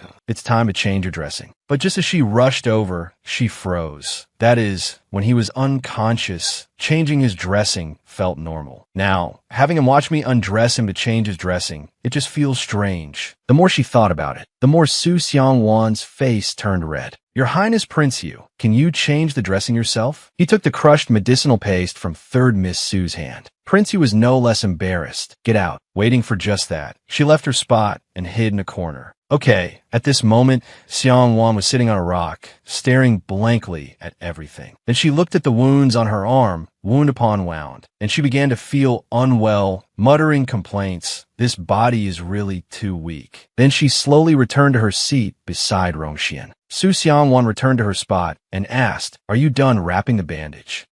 The two of them sat to one side, admiring the view. The scenery in this forest is quite beautiful. If one came here for a retreat, it would be perfect. But Rongxian paid no mind that it's just a few stars. The horizon at the northern Great Wall is much more beautiful, and there are just as many stars there. Hearing this, her jaw dropped in disbelief that you've been to the northern Great Wall. He nodded and recounted, "My father and mother are both there. I went when I was a child." Hearing this, Su Xiangwan recalled the words from the script. The late crown prince sacrificed himself while suppressing the rebellion at the northern Great Wall. Not long after, the late crown princess also passed away, leaving Zhao Rongxian all alone. Therefore, she understood even less that if you like the northern Great Wall so much, why don't you go? Rongxian's gaze fell as he shook his head. I can't go. But Su Xiangwan still didn't understand. You are Prince Yu. Who would dare to stop you? He didn't say much, not wanting to bring it up. Even if I told you, you wouldn't understand. Hearing Rongxian seemingly look down on her, Xiangwan muttered with a huff, "He talks as if I'm so stupid." Suddenly, she leaned close to his ear and whispered, "It's just that the Emperor doesn't want to let you go, and there are too many concerns about future complications. For example, being stared at by Zhao Shuangling." Her words angered Prince Yu. But she continued cheerfully, "Anyway, I think it's just a matter of whether you want to do it or not. You can't go now, but that doesn't mean you can't go in the future." His cold gaze swept over Xiangwan. More time. Then he placed his hand on her forehead to check. D. Oh, you have a fever? To the point of talking nonsense. But it turned out his suspicion was true. S. Oh, hot. You really have a fever. Therefore, Rongxian hurriedly took out the pill hidden inside his clothes. Take it. But she stood up and refused decisively. I won't take it. But after just a moment, she felt dizzy, her mind unclear. She finally swayed and fell forward. Rongxian was pulled down with her. and Xiangwan fainted in his arms without knowing anything. Prince Yu hit his head on the ground, a little displeased. Su Xiangwan. But in the end, he only heard her soft snores. Prince Yu's heart softened, and he decided not to hold it against her. As soon as she was asleep, he slipped a pill into her mouth. Su Xiangwan's face scrunched up in discomfort, sweat pouring down. Fine, between you and me, we'll call it even now. No more counting favors and grudges. The heir's residence. After a night, Su Xiangwan suddenly woke up.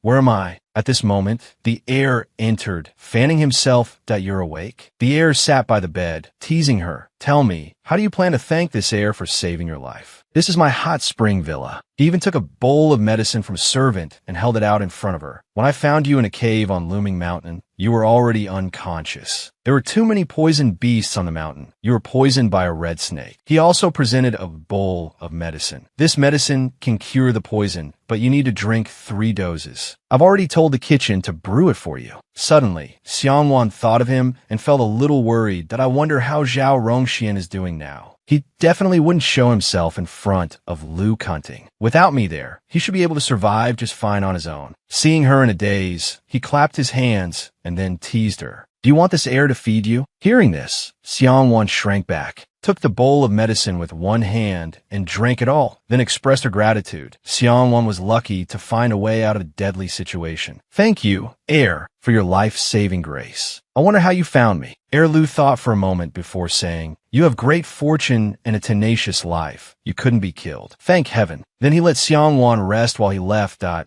still have matters to report to Prince Lin. You just rest here at the heir's residence. Suddenly, after walking a short distance, he stopped and reminded her of the favor. I wonder how Third Miss Su plans to repay my life-saving grace. She smiled and asked softly, heir, do you like 8 treasure duck and glutinous rice balls? The 8 treasure duck and glutinous rice balls at Mantang Hong are very famous. Please give me the chance to treat you to a meal. Hearing this, his expression changed. Wait until you're well before we discuss any 8 treasure duck or glutinous rice balls. Trying to get rid of me with just that. It must at least include a portion of grilled monkey head, mushrooms, and glutinous rice wine, plus a few jars of fine aged wine. Sealing that 8 tea this moment, Xiangwan sat dazedly in a corner, recalling yesterday. This body is so weak. I wonder what happened while I was unconscious. 6 hours ago, Crown Prince Lu suddenly appeared in a cave, approaching step by step. Upon entering, he recognized a familiar face. It was Su Xiangwan. Crown Prince Lu rushed forward worriedly to shake her awake. Oh, Su Xiangwan, are you all right? Xiangwan squinted her eyes slightly in her sleep. In her dream, she dreamily uttered so many delicious dishes. Honey-grilled fish, pressed squid, dill potatoes, braised pork trotters. Seeing this, the 2 men didn't know what to do and could only sigh. The man beside him asked curiously, Your Highness, do you want to save her? And Ting gently helped Xiangwan up. He replied, the prince said he wanted Zhao Rongxian's life. He didn't say she had to be killed. He frowned and ordered, instead of arguing with me here, you should act quickly. Find Zhao Rongxian before Prince Yu's men do. If he escapes, it won't end well for either of us. The other man quickly obeyed the order. He replied, yes. And Ting carried Xiangwan in his arms. He walked and frowned, thinking, there are clearly traces of another person here. If this person is Zhao Rongxian, why didn't he kill Su Xiangwan? Where is he now? Over on this side, Rongxian was looking for a way back. When he returned, he saw the cave was quiet without a single soul. He was very surprised, not knowing where Xiangwan had gone. He thought sadly, I was only gone for less than an incense stick's time to find a path, and she's already gone. Just then, he saw the hairpin on her clothes. Her. He gently picked it up, his face sad. Did she leave, or was she taken away by Prince Lin's men? At this moment, Rongxian's subordinate appeared. He bowed politely and reported, Your Highness, we still haven't found any trace of Su. 3rd Mississippi. Hearing these sorrowful words, Rongxian angrily clenched his fist. He coldly ordered, keep searching. The subordinate could only obey, not daring to complain. A moment later, the sky was full of thunder and lightning, and outside the cave, it was raining cats and dogs. Rongxian and his subordinate stood at the entrance of the cave looking out for Xiangwan. The subordinate, with disheveled hair, reported, "This servant had a hard time finding you. Prince Lin's men are also on the mountain. If we continue to wait like this, I'm afraid we'll be in danger." Although his heart was full of anxiety, Rongxian calmly replied, "Let's wait a little longer." Over on this side, at a resort, Xiangwan sat by the window, sadly watching the rain. "It's been raining for more than 3 days. I feel like I'm about to grow mold." And Ting stood beside her. He replied, "Isn't this an opportunity for you to invite this crown prince to a meal?" Xiangwan clasped her hands and smiled. She replied in a soft voice, "Whatever your highness likes to eat, just order it. It's my treat today. Eat until you're so full you have to lean on the wall to walk." She thought to herself, "It's my family's business anyway. Big sister will take care of everything. Am I really afraid he'll eat the place in a bankruptcy?" And Ting sighed softly. This woman. Xiangwan quickly pulled Ting along. "I think they're probably serving the dishes now. Let's go." Suddenly, and Ting gripped her hand tightly. He said seriously, "Su Xiangwan, there's no one around now. I have something to ask you." He hesitated and uttered, "You." He calmly asked the question, "Did you meet Zhao Rongxian on the mountain?"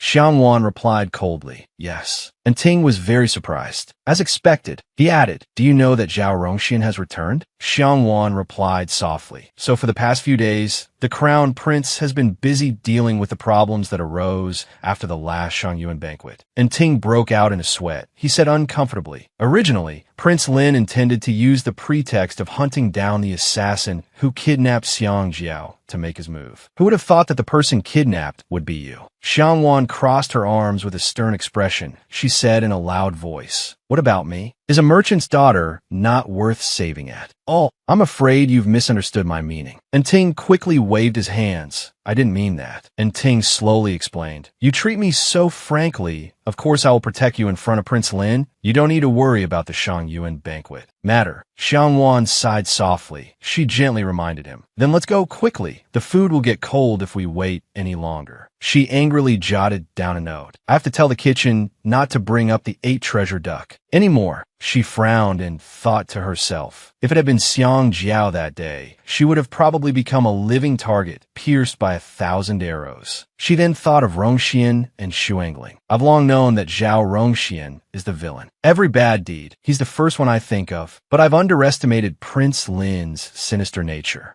Opposite Xiangwan's room, Rongxian's subordinate gently pushed open the door. Rongxian sat drinking tea, facing her room. Seeing her safe and sound and not caring about him at all, he thought sadly, "She's actually so carefree and comfortable." The subordinate said to Rongxian, "The snake incident of the Shangyuan banquet was done by Princess Dongyang's subordinates." Rongxian calmly replied, "They really spared no effort to slander me." The subordinate crossed his arms, waiting for orders. "Your Highness, what should we do next?" He thought to himself, "The prince seems to pay special attention to that merchant's daughter." Rongxian's face was full of solemnity. He placed the teacup on the table, then said, "Let's go." Her delicate face suddenly appeared in his mind. "Su Xiangwan, you really are still following Zhao Shuangling." The sky began to pour rain, making the atmosphere bustling. Tilted umbrellas gradually appeared in the street. Inside the room, delicious food was already laid out on the table. Xiangwan happily admired the food, and Ting gently deboned the fish. Then he tenderly gave it to Xiangwan. He smiled and said, "No need to thank me." Xiangwan was very surprised by this strange action of his. She suddenly remembered. At that time, Xiangwan requested of the chef, "I want to eat grilled fish with lots of dill, chili. Remember to make it spicy." When the fish was cooked, she ate it happily and deliciously. Xiangwan chewed slowly. Just then, a small fishbone got stuck in her throat. Xiangwan angrily yelled, "A bone? I have a fishbone stuck in my throat." Returning to the present, seeing her frightened face, and Ting gently comforted her with a sweet voice. "Don't worry, there are no bones." Xiangwan frowned and thought to herself, "This guy, would it kill him not to mess with me?" She pretended to avoid Ting. Xiangwan stood up gently. "Let me go to the kitchen to see how many more dishes are left to be served." As she stepped out the door, she smiled, thinking about the delicious duck tonight. "I'll bring that 8-treasure duck back and wait until late at night to eat it." Just then, seeing Su Jinyu's figure before her, Xiangwan was surprised and guessed, "What is Su Jinyu doing here?" She thought irritably. Isn't she very dissatisfied with me being a merchant's daughter? So she runs to the houses of noble families whenever she's free? Suddenly, she saw a man carrying food walk past her. She shouted, making him turn his head. Wait a minute. The young man called out softly, "Third Mississippi." Xiangwan quickly took the bowl of soup. She asked, "Is this intended for heavenly sweet number 1?" The waiter replied, "Third Miss, this red date, lotus seed, and mushroom congee is a new dish at a restaurant. It won't taste good if it gets cold." She frowned and retorted, "The person in heavenly sweet number 1 is my guest. What are you panicking about?" The waiter seemed a little uneasy. He said, "Third Miss, to be honest with you, this was ordered by the second miss for this servant to bring. She said not to deliver it incorrectly. The bowl in your hand is for the guest to eat." He looked at the bowl of soup and had to confess. There's a qi-calming and spirit-settling tonic added to it. Xiangwan frowned angrily. "Are you tired of living that you dare to mix things into a guest's food?" The waiter knelt down in fear. He pleaded in a panic, "Third Miss, Xiangwan decided to let him go. She put the bowl of soup back. She smiled. "All right, bring it inside." The waiter was bewildered. Just then, the bowl of soup was brought in. Seeing the waiter was a bit scared, and Ting frowned and took notice. He turned to ask Xiangwan, "What happened that you were outside for so long?" She smiled and replied, "I ran into an acquaintance.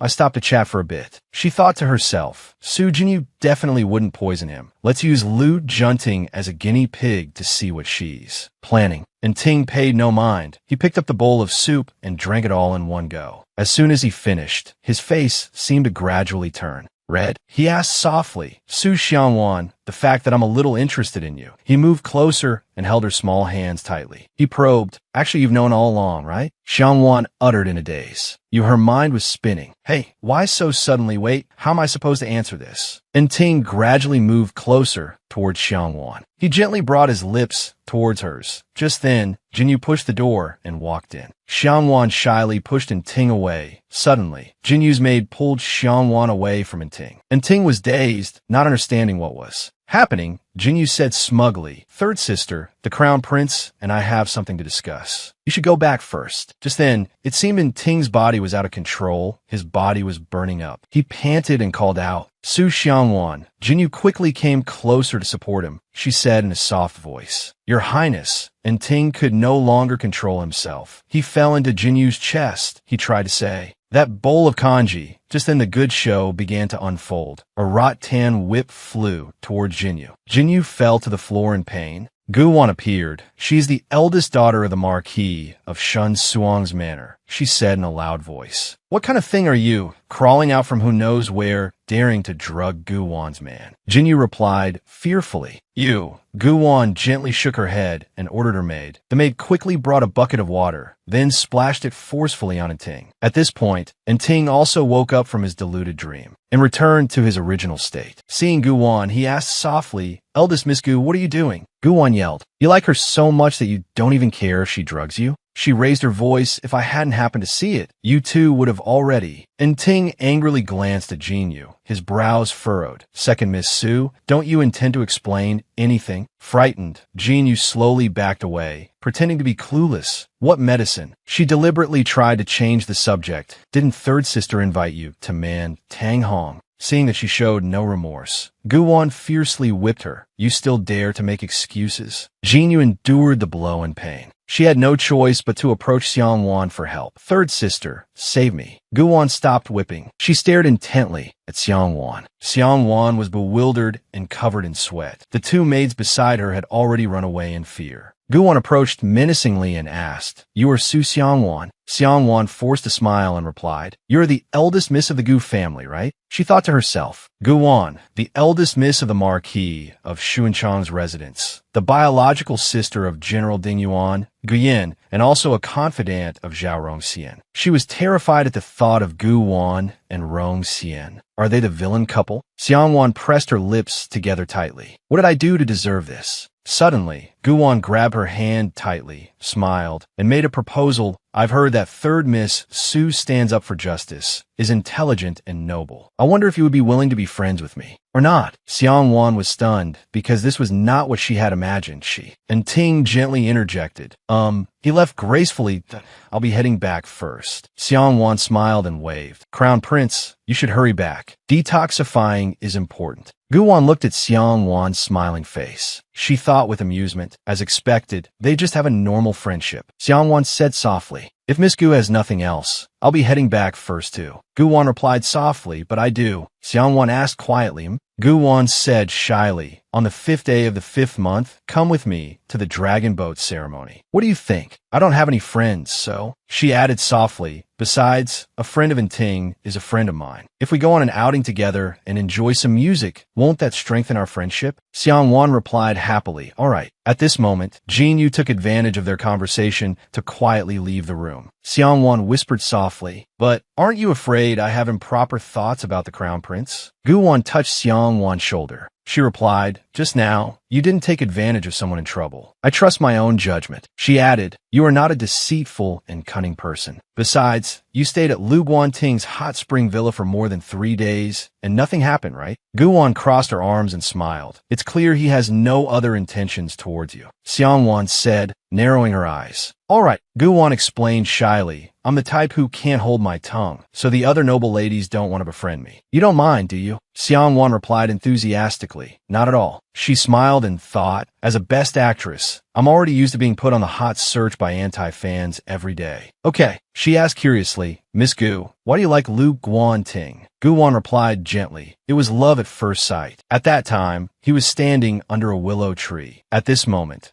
Ting was sitting in a carriage, blushing as he thought that I originally intended to use this opportunity to confess my feelings. He ran his hands through his hair, blaming himself. Why do I keep letting her see me in such an embarrassing state? Scene change. The 5th day of the 5th month. The Dragon Boat Festival on a boat floating on the lake. Xiang Wan was seasick, feeling dizzy and faint. A large crowd gathered on the lakeshore. They were talking loudly and boisterously, the crowd as large as a festival. Xiang Wan thought to herself, this holiday scene is completely comparable to an awards ceremony in the entertainment industry. Just then, Gu Wan approached and asked, who are you looking at? Xiang Wan smiled and replied, of course, I'm looking to see who is most likely to win first place in today's dragon boat race. Today, Gu Wan said excitedly, with my big brother supporting Prince Yu, winning first place isn't just empty talk. She thought with amusement, although in my heart, I also hope Lu Guanting will win. Just then, Jiang Yao gracefully approached. She said gently to the two, eldest Miss Gu, third Miss Su, would you like to participate in guessing the winner of this dragon boat race? Xiang Wan and Gu Wan, bewildered, replied in unison, guess the dragon boat race? The beautiful Jiang Yao smiled. This year's Dragon Boat Festival is much grander than before. His Majesty has promised that whoever correctly guesses this time's winner will be granted one wish before the Grand Hall. She gently handed ballots to the two. It's a rare opportunity. Xiang Wan and Gu Wan took the ballots. The two stared at them. A moment later, a maid brought ink. Xiang Wan picked up the brush. She pondered thoughtfully. Suddenly, she turned her head. On the other side of the boat, the orchestra began to play. Zhao Che appeared with the two princes. Zhao Che's face was stern.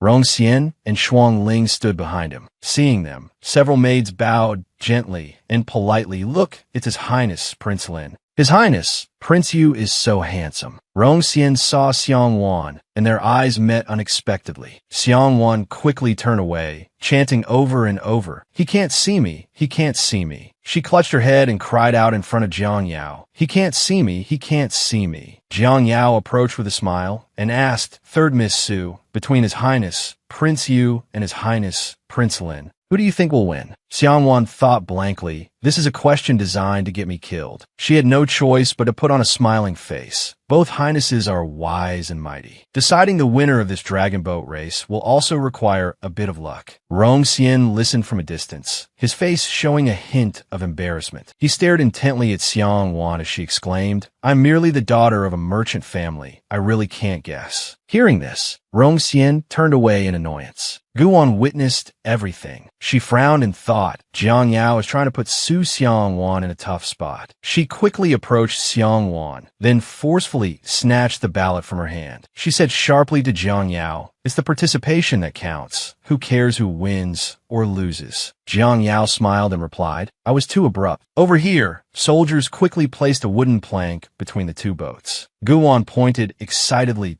Let's go over to the flower boat over there to watch. Lu Guanting is over there too. She turned back and said to Xiangwan, although we can't go to the second floor where His Majesty is, it's not bad to hang out with Lu Guanting and the other noble ladies down here. Hearing the detestable name Rong Xian, Xiangwan quickly shook her head. I think I'd better not. Although Xiangwan refused, Guan stubbornly dragged her away. You have to go. Xiangwan cried internally. This is torture. A moment later, the boat docked. Over here, Guan was engrossed in conversation with Ting. Guan talked nonstop, and Ting could only respond with a forced smile. Suddenly, he looked up towards Xiangwan. At this moment, she was sitting alone under a cool, green tree. She squinted, half asleep, and thought, this seasickness really can't be changed. As she gradually fell asleep, a scene from the modern world suddenly appeared. Staff members were setting up cameras. At this moment, Xiao Ting, with dark pink hair, was sitting on a chair hastily reading the script. Seeing this, her assistant approached and reminded her, Xiao Ting, we'll be filming on a boat all day today. If you can't handle it, I'll talk to the director and use a stunt double. Xiao Ting gently closed the script. She replied, it's a small matter. I can overcome it. The assistant blushed and said, this is the villain in this script. He's a young man who's been very popular recently. Very handsome. In the distance, a man with long hair and a broad back was talking to the director. Xiao Ting blurted out in a daze, Zhao Rong Xian. Rong Xian said in a loud voice, what is it? Just then, Xiangwan woke up and quickly sat up. She took a deep breath. Xiangwan placed a hand on her chest to calm herself. She shook her head slightly. I think I just had a very terrible dream. Suddenly, her whole body froze. Rong Xian appeared before her, staring intently at Xiangwan. He asked in a loud voice, did you dream of this prince? Xiangwan replied with a slight smile. How would this humble girl dare? He gently approached and sat beside her. Rong Xian whispered, Zhao Shuangling already knows that I'm afraid of water. He thought sadly, just now, she clearly called my name. Xiangwan spoke softly. Does your highness think that this humble girl revealed it? Rong Xian replied, implying that she did. You've always had a sharp tongue. Whether it was you or not, this prince really doesn't know. Xiangwan crossed her arms and said loudly, then I have nothing to retort. If your highness wants my life, it's as easy as flipping a hand. Recalling his dazed face, Xiangwan frowned and thought angrily,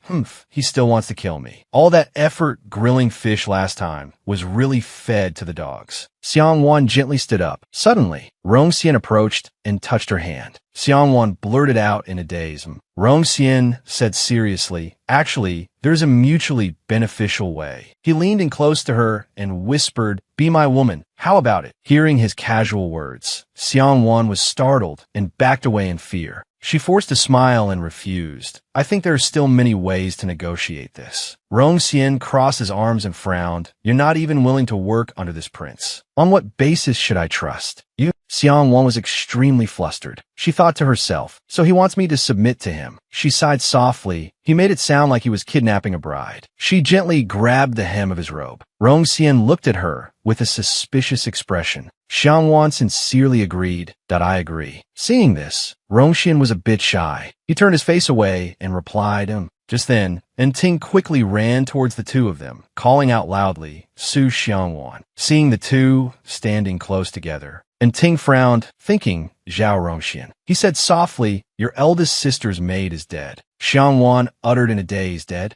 Ting quickly grabbed her hand. You should go take a look. Xiangwan replied softly, okay. As he pulled her away, he glanced back at Rongxian with displeasure. Over on this side, people were pushing and shoving to get a look. The whole scene was noisy and chaotic, Ting and Xiangwan quickly squeezed through the crowd. Seeing the maid's motionless body, along with the cut on her wrist, Xiangwan gently knelt down. She spoke. Her wrist was cut before she was thrown into the water. She died from excessive blood loss. The murderer wanted her to watch her own life slowly extinguish in fear, despair, and agony. Ting frowned and said, who on earth did she offend to be killed by such cruel means? Xiangwan gently placed a handkerchief over the maid's face. She replied softly, judging by the time, she was likely attacked after the flower boat docked. She added grimly, to kill so brazenly like this, it's clear the murderer's influence is immense. She stood up and said, she's just a maid from the merchant guild. How could she be worth the murderer's effort to plot against? The other party only wanted to use Xiang Ling's death as a reminder. And Ting quickly ordered his guard, men, take her away. The guard clasped his hands and replied yes. He turned to Xiangwan and said, is he targeting your eldest sister or you? Xiangwan frowned and replied, both are possible. She quickly scanned the crowd. She thought to herself, I'm afraid the possibility of them targeting me is higher. Just then, Rongxin's guard appeared. He said to Xiangwan, third Miss Su, the dragon boat race is about to begin. The master has instructed that he wants you to go with him. At the same time, and Ting spoke loudly to the crowd, everyone disperse. Do not disturb His Majesty's procession. Xiangwan replied softly to the guard, all right. As she left with Rongxin's guard, Jiang Yao watched from behind. She tucked her hair back and smiled provocatively. Just then, her maid approached and reminded her, Miss, the dragon boat race is about to begin. Jiang Yao said loudly, I know. Scene changed to the competition. A guard beat a drum to signal, and the boats quickly appeared. Rongxin stood majestically on his boat. He narrowed his eyes slightly. Xiangwan stared at him, standing on the shore with his guard. She said softly, let's go. Xiangwan quickly fashioned a wire frame, wrapping it tightly. When Xiangwan threw the wire frame into the water, the guard asked blankly, what are you doing? Xiangwan cleverly replied, this place is remote and out of sight. Even at night with lanterns on both sides of the lake, a patch of weeping willows like this would make it hard to see the surroundings. She thought to herself, it's a very good escape route. She gently handed a rope to him. That aren't you going to help me? The guard acted self-important, that I am the prince's shadow guard. I only take orders from him. Xiangwan frowned. This guy. Just then, a voice rang out, startling them both.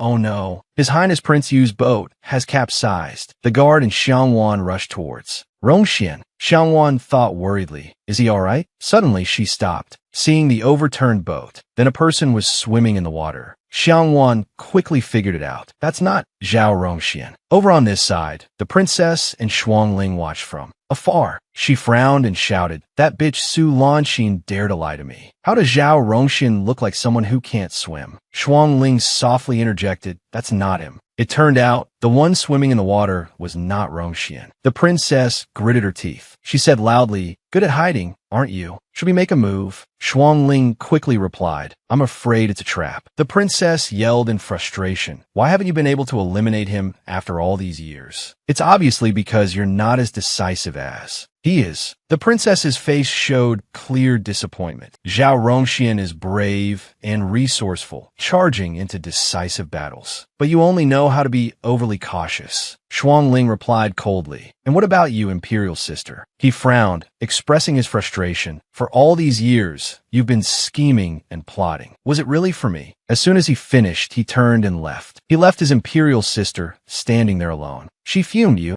Just then, seeing Xiangwan from a distance, Xuangling wondered blankly, why is she here? Over on this side, Rongxin's boat had reached the shore. His body was soaked from head to toe. A guard quickly appeared, master. He said sadly, this subordinate was incompetent. Rongxin had seen Xiangwan looking towards him from a distance. He said cheerfully to the guard, it's fine. He quickly ordered back to the flower boat. The guard obediently replied yes. Xiangwan quickly turned back. As she walked, she thought to herself, the story of Prince Yu's fear of water caused a stir throughout the capital. Now that he's staged this act, those absurd rumors will disappear on their own. However, he was completely soaked just now. He must be very uncomfortable. Her eyes widened with pity for him, as expected of the villain. He's too strict with himself. Just then, Guwan ran up to her. Guwan said excitedly, Wan, the results of the match are out. Guwan smiled and announced, first place is Marquis Shunchuang's manor, second place is Prince Shunin's manor, and third place is Prince Lin's manor. Guwan looked very pleased. She couldn't stop talking, as expected of our family. We even won first place. Xiangwan smiled in return. Congratulations, congratulations. Suddenly, she asked, wait, Prince Yu's manor isn't on the list. Gu Wan laughed loudly. During the final race, Prince Yu's boat was left in the dust. Xiangwan rested her chin on her hand and replied, in that case, I guessed the top 3 correctly. Gu Wan was so happy she cried as she grabbed Xiangwan's hands. You're so lucky. Just then, Xiangwan quickly pulled her hands back. Seeing her leave, Gu Wan called after her, Wan Wan. Xiangwan said loudly, I'm going to meet an acquaintance. Outside Zhao Rongxian's room,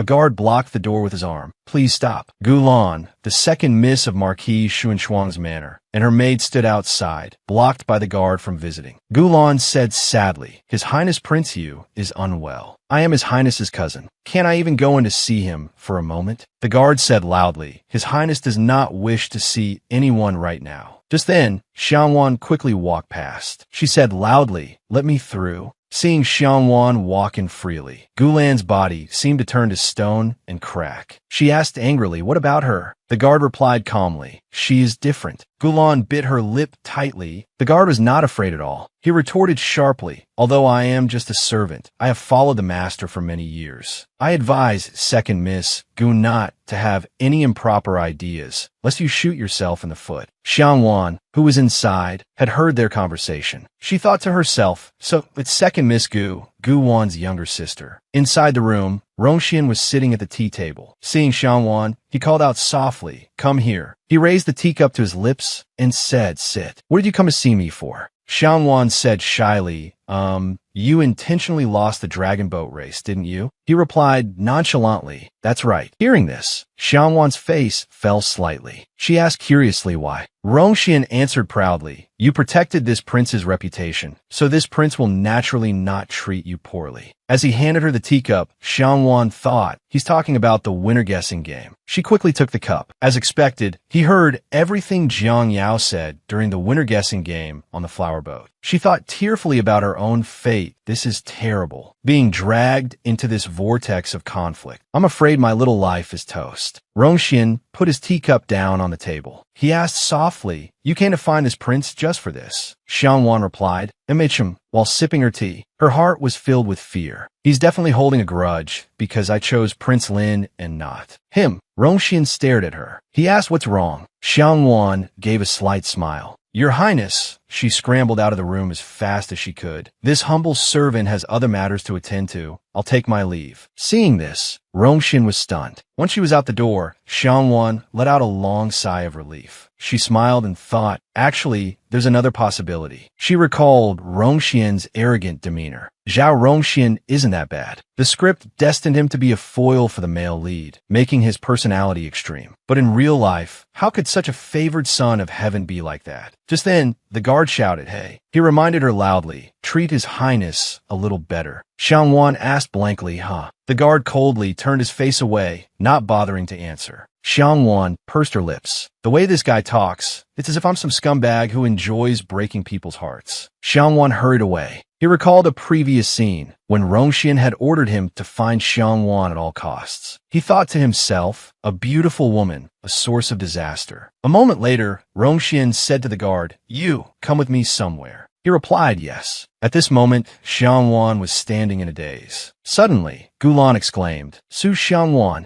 Xiangwan replied softly, is there something second Miss Gu needs? Gulan questioned loudly, what did you say to His Highness when you went to see him? Xiangwan slowly replied, ah. Before she could finish, Gulan pointed and interrupted, you approach Gulan with ulterior motives. Are you doing this for Prince Yu? Xiangwan frowned. So what if I am? She replied smugly, I like His Highness. I have ulterior motives to get close to him. I want to make him happy. I want to seduce him. So what? On what grounds does second Miss Gu question me? Gulan couldn't take it anymore. She raised her hand high. You shameless thing from a merchant family. Just then, Hung Van grabbed her wrist tightly. She retorted sharply, His Highness Prince Yu is a gentleman, both wise and brave. At the same time, Deng Hien and his guard approached the two of them, and Hung Van blurted out, I dare not hide it. I like His Highness. I like him so much that my heart and soul ache. I can't help but want to climb into his bed. It turned out that Deng Hien and the guard had heard these words. The two of them stared with wide-eyed astonishment. Deng Hien blushed and thought, she really is something. Ko Lan was completely stunned. Hung Van had no idea Dong Hien was standing behind her. Her face was full of smugness. "What's wrong? Cat got your tongue." Ko Lan pretended to cry loudly. She ran gracefully towards Dong Hien. "Cousin."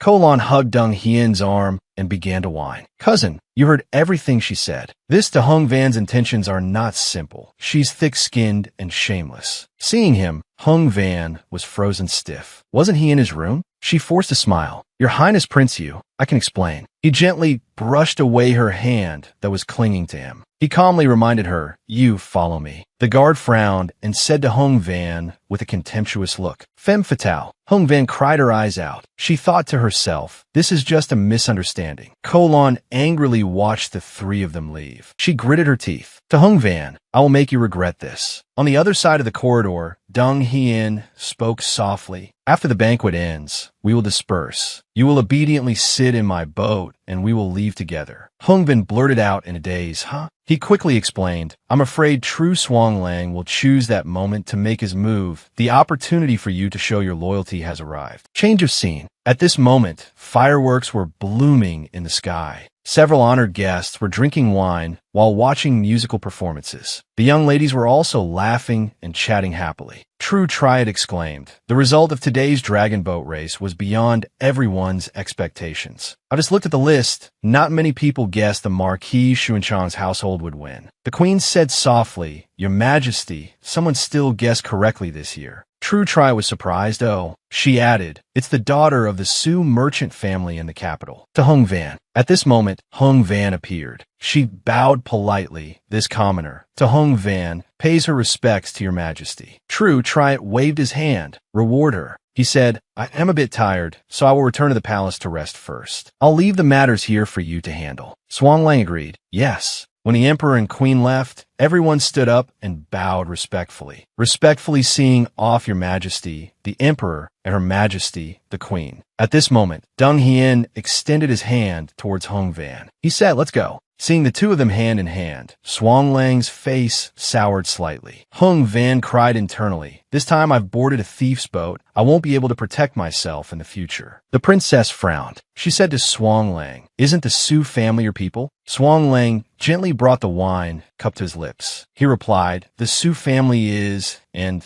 as for the Hung Van, she will be my person sooner or later." The princess showed a look of contempt. "The Su family is, and as for the Hung Van, she will be my person sooner or later." The princess spoke with a smug tone. Besides, whether she can survive tonight is still unknown. Over here, Dong Yin held Hung Van's hand tightly and helped her down to the boat. Once on the boat, their hands quickly let go. She looked at his back. Hung Van grasped her own hand. She thought to herself, since when did holding hands become such a natural thing? Just then, a little boy gently tugged on Hung Van's sleeve. His name was True Din Hoa. The boy asked Hung Van with a frown, "Who are you?" She replied with amusement, "I am the one who advises His Highness." Din Hoa, though young, gave an order, "Come here, sit next to me." Hung Van found herself obeying. She thought to herself, who is this child? Dong Hien sat opposite her. He said, "This is the 8th prince." Hung Van hurriedly greeted him. This commoner pays her respects to the 8th prince. She glanced over and thought, "I heard the 8th prince and prince you're very close. I didn't expect their auras to be so similar." He looks like a miniature version of True Dong Hien. Din Hoa raised his hand and replied, "Since you are my royal brother's person, you don't need to be so cautious." He frowned, however. Hung Van stared at the three men. Din Hoa raised his hand and said in a loud voice, "You are not allowed to have any improper thoughts about my royal brother." Hearing this, Dong Hien blushed. Hung Van was completely stunned. Dong Hien shyly interjected, "Din Hoa, the Gu family's boat will be here to pick you up in a moment. You should return to the palace early." Din Hoa disagreed. The boy stood up and said loudly, "Why? I want to go with my royal brother." Dong Hien quickly ordered Ko Engian. He appeared and dragged Din Hoa away. The boy called out with wide eyes, "Royal brother." Seeing this, Hung Van thought to herself, in a way, Ko Yuyan and her brother are truly siblings. Below the boat, it suddenly hit a rock. Hung Van worriedly guessed, "What's happening?" Seeing a group of people in the sea, Hung Van was a little startled. The guard quickly jumped onto the rock. He swiftly pushed the boat away. Dong Hien ordered loudly, "Nguyen Tu, do not act rashly." Hung Van thought to herself, what is Nguyen Tu doing? Is it poison? Suddenly, the boat capsized into the sea. Hung Van hurriedly searched for Dong Hien. Dong Hien was gradually sinking into the deep sea. He thought to himself, it's so cold. Why is there blood everywhere? He gently opened his eyes and saw Hung Van approaching. He was dazed. To Hung Van, she quickly embraced him. She quickly gave him air with a sweet kiss. Hung Van swiftly brought Dong Hien to the surface. She guessed, the life buoy I made from willow branches earlier should be nearby. When the two of them broke the surface of the water, the life buoy appeared near them. Hung Van was overjoyed. I found it. She quickly put on Dong Hien. He thought in a daze, this woman. She quickly pulled him to the shore. Once on shore, Hung Van cried out in exhaustion, I'm dead tired. She asked softly, why did Nguyen Tuesday? Dong Hien came closer and leaned his back against an old tree. He replied, the odds are against Nguyen Tuesday. True Swang Lang never fights a battle he isn't sure of winning. I originally intended to use myself as bait, but he acted rashly and used himself to break this stalemate. Hearing this, Hung Van anxiously grabbed his hand. She shouted, use yourself as bait. No wonder Nguyen Tu did that. You're too arrogant. She sighed softly and thought, no wonder you lose to the male lead. Dong Hien asked worriedly, can you still walk? He saw the cut on her heel. Hung Van replied, I probably hit a rock underwater just now. It's a small wound. A simple bandage will do. She quickly tore a piece of her sleeve to make a cloth. Just then, Dong Hien had already torn his own sleeve first. He gently bandaged it for her, even as she kept saying, I can do it myself. Dong Hien pointed to his back, implying he would carry her. Get on. Hung Van asked in a daze, huh? In the quiet moonlit night, Dong Hien carried Hung Van on his back. Hung Van said cheerfully, this scene looks familiar.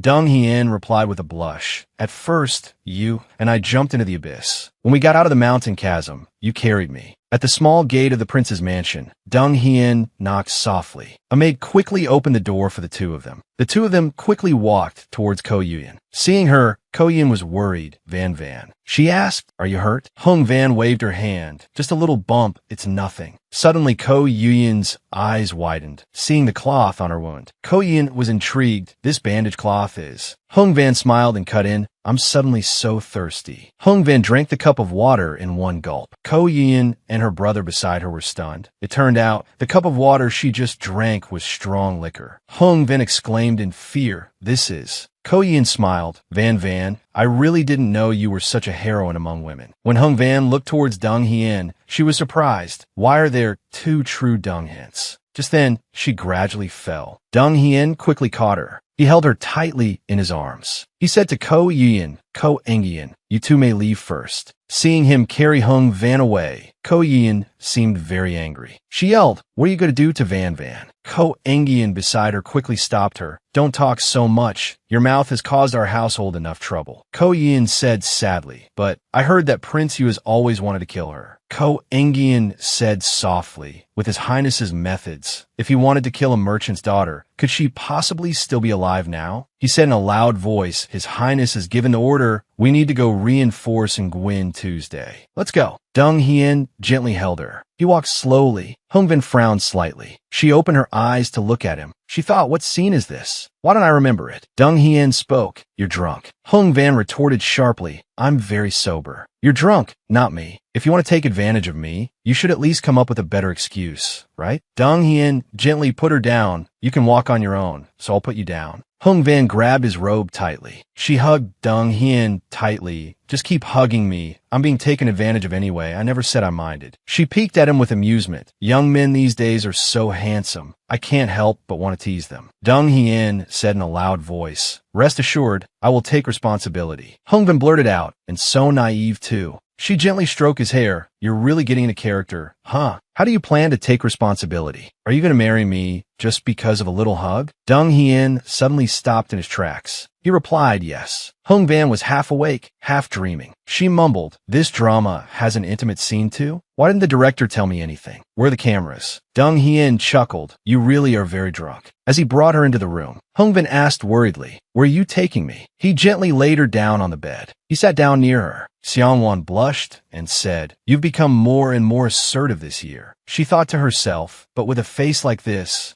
I can do this. She asked cheerfully, hey, what's your name? Rongxian replied coldly, Zhao Rongxian. Xiangwan waved her hand. Of course I know you're Zhao Rongxian, the second male lead of Qing Cheng Tianxia. The male lead's rival, that is. She gently touched his chin. What I mean is, Xiangwan sat up. What is your name? Rongxian hesitated and replied, Zhao Heng. She gazed at his face. She exclaimed sadly, Zhao Heng, you're injured. Suddenly, Rongxian gripped her hand tightly. He asked with a frown, what did you call me? Xiangwan replied, bewildered. Didn't you just say your name was Zhao Heng? Or am I not supposed to call you that? It turns out that a personal name can only be used by close family, such as parents and a wife. Rongxian gently pushed Xiangwan down. He said softly, all right, from now on, besides my parents, you are the only one who can directly call me by my given name. Xiangwan asked curiously, Zhao Heng, do you like me? Without a second of hesitation, he replied, I do. Xiangwan clenched her fists. She hugged Rongxian and smiled. The two shared a passionate kiss. Xiangwan fumbled around. She frowned and said, I don't know how to take off these clothes of yours. Hearing these words, Rongxian's face flushed red. Take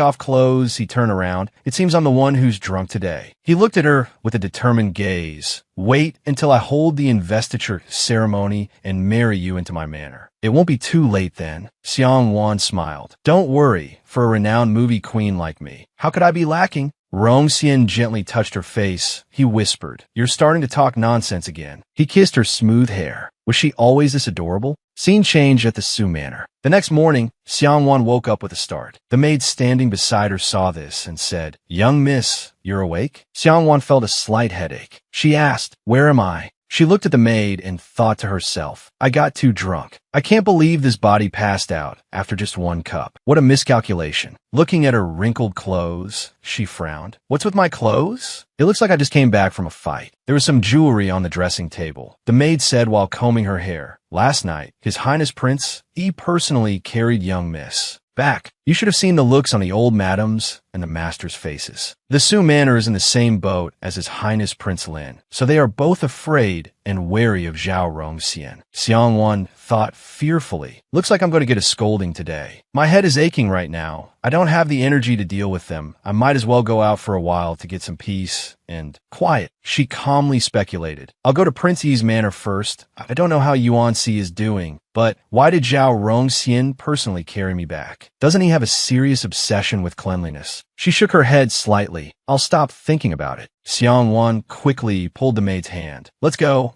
buy some chestnut cakes at the corner of South Street. She was very excited. To sober up, you have to eat your fill. Over by the tavern. Just then, a horse-drawn carriage rushed out of nowhere, causing chaos in the market. People shouted to each other, run. Suddenly, a little girl tripped on a stone and fell down. Seeing the horse about to reach the little girl, Xiangwan rushed forward. Watch out. She hugged the little girl tightly in her arms. The maid exclaimed worriedly, Young miss. A young man approached and fought back the horse. A moment later the horse fell. Seeing the little girl crying loudly, Xiangwan gently comforted her. Don't be scared, it's okay now. This episode of the story ends here. If you enjoyed it, please give me a like and a share so I have more motivation to make more videos. Remember to follow to watch the next episodes. Wish you all a day full of energy.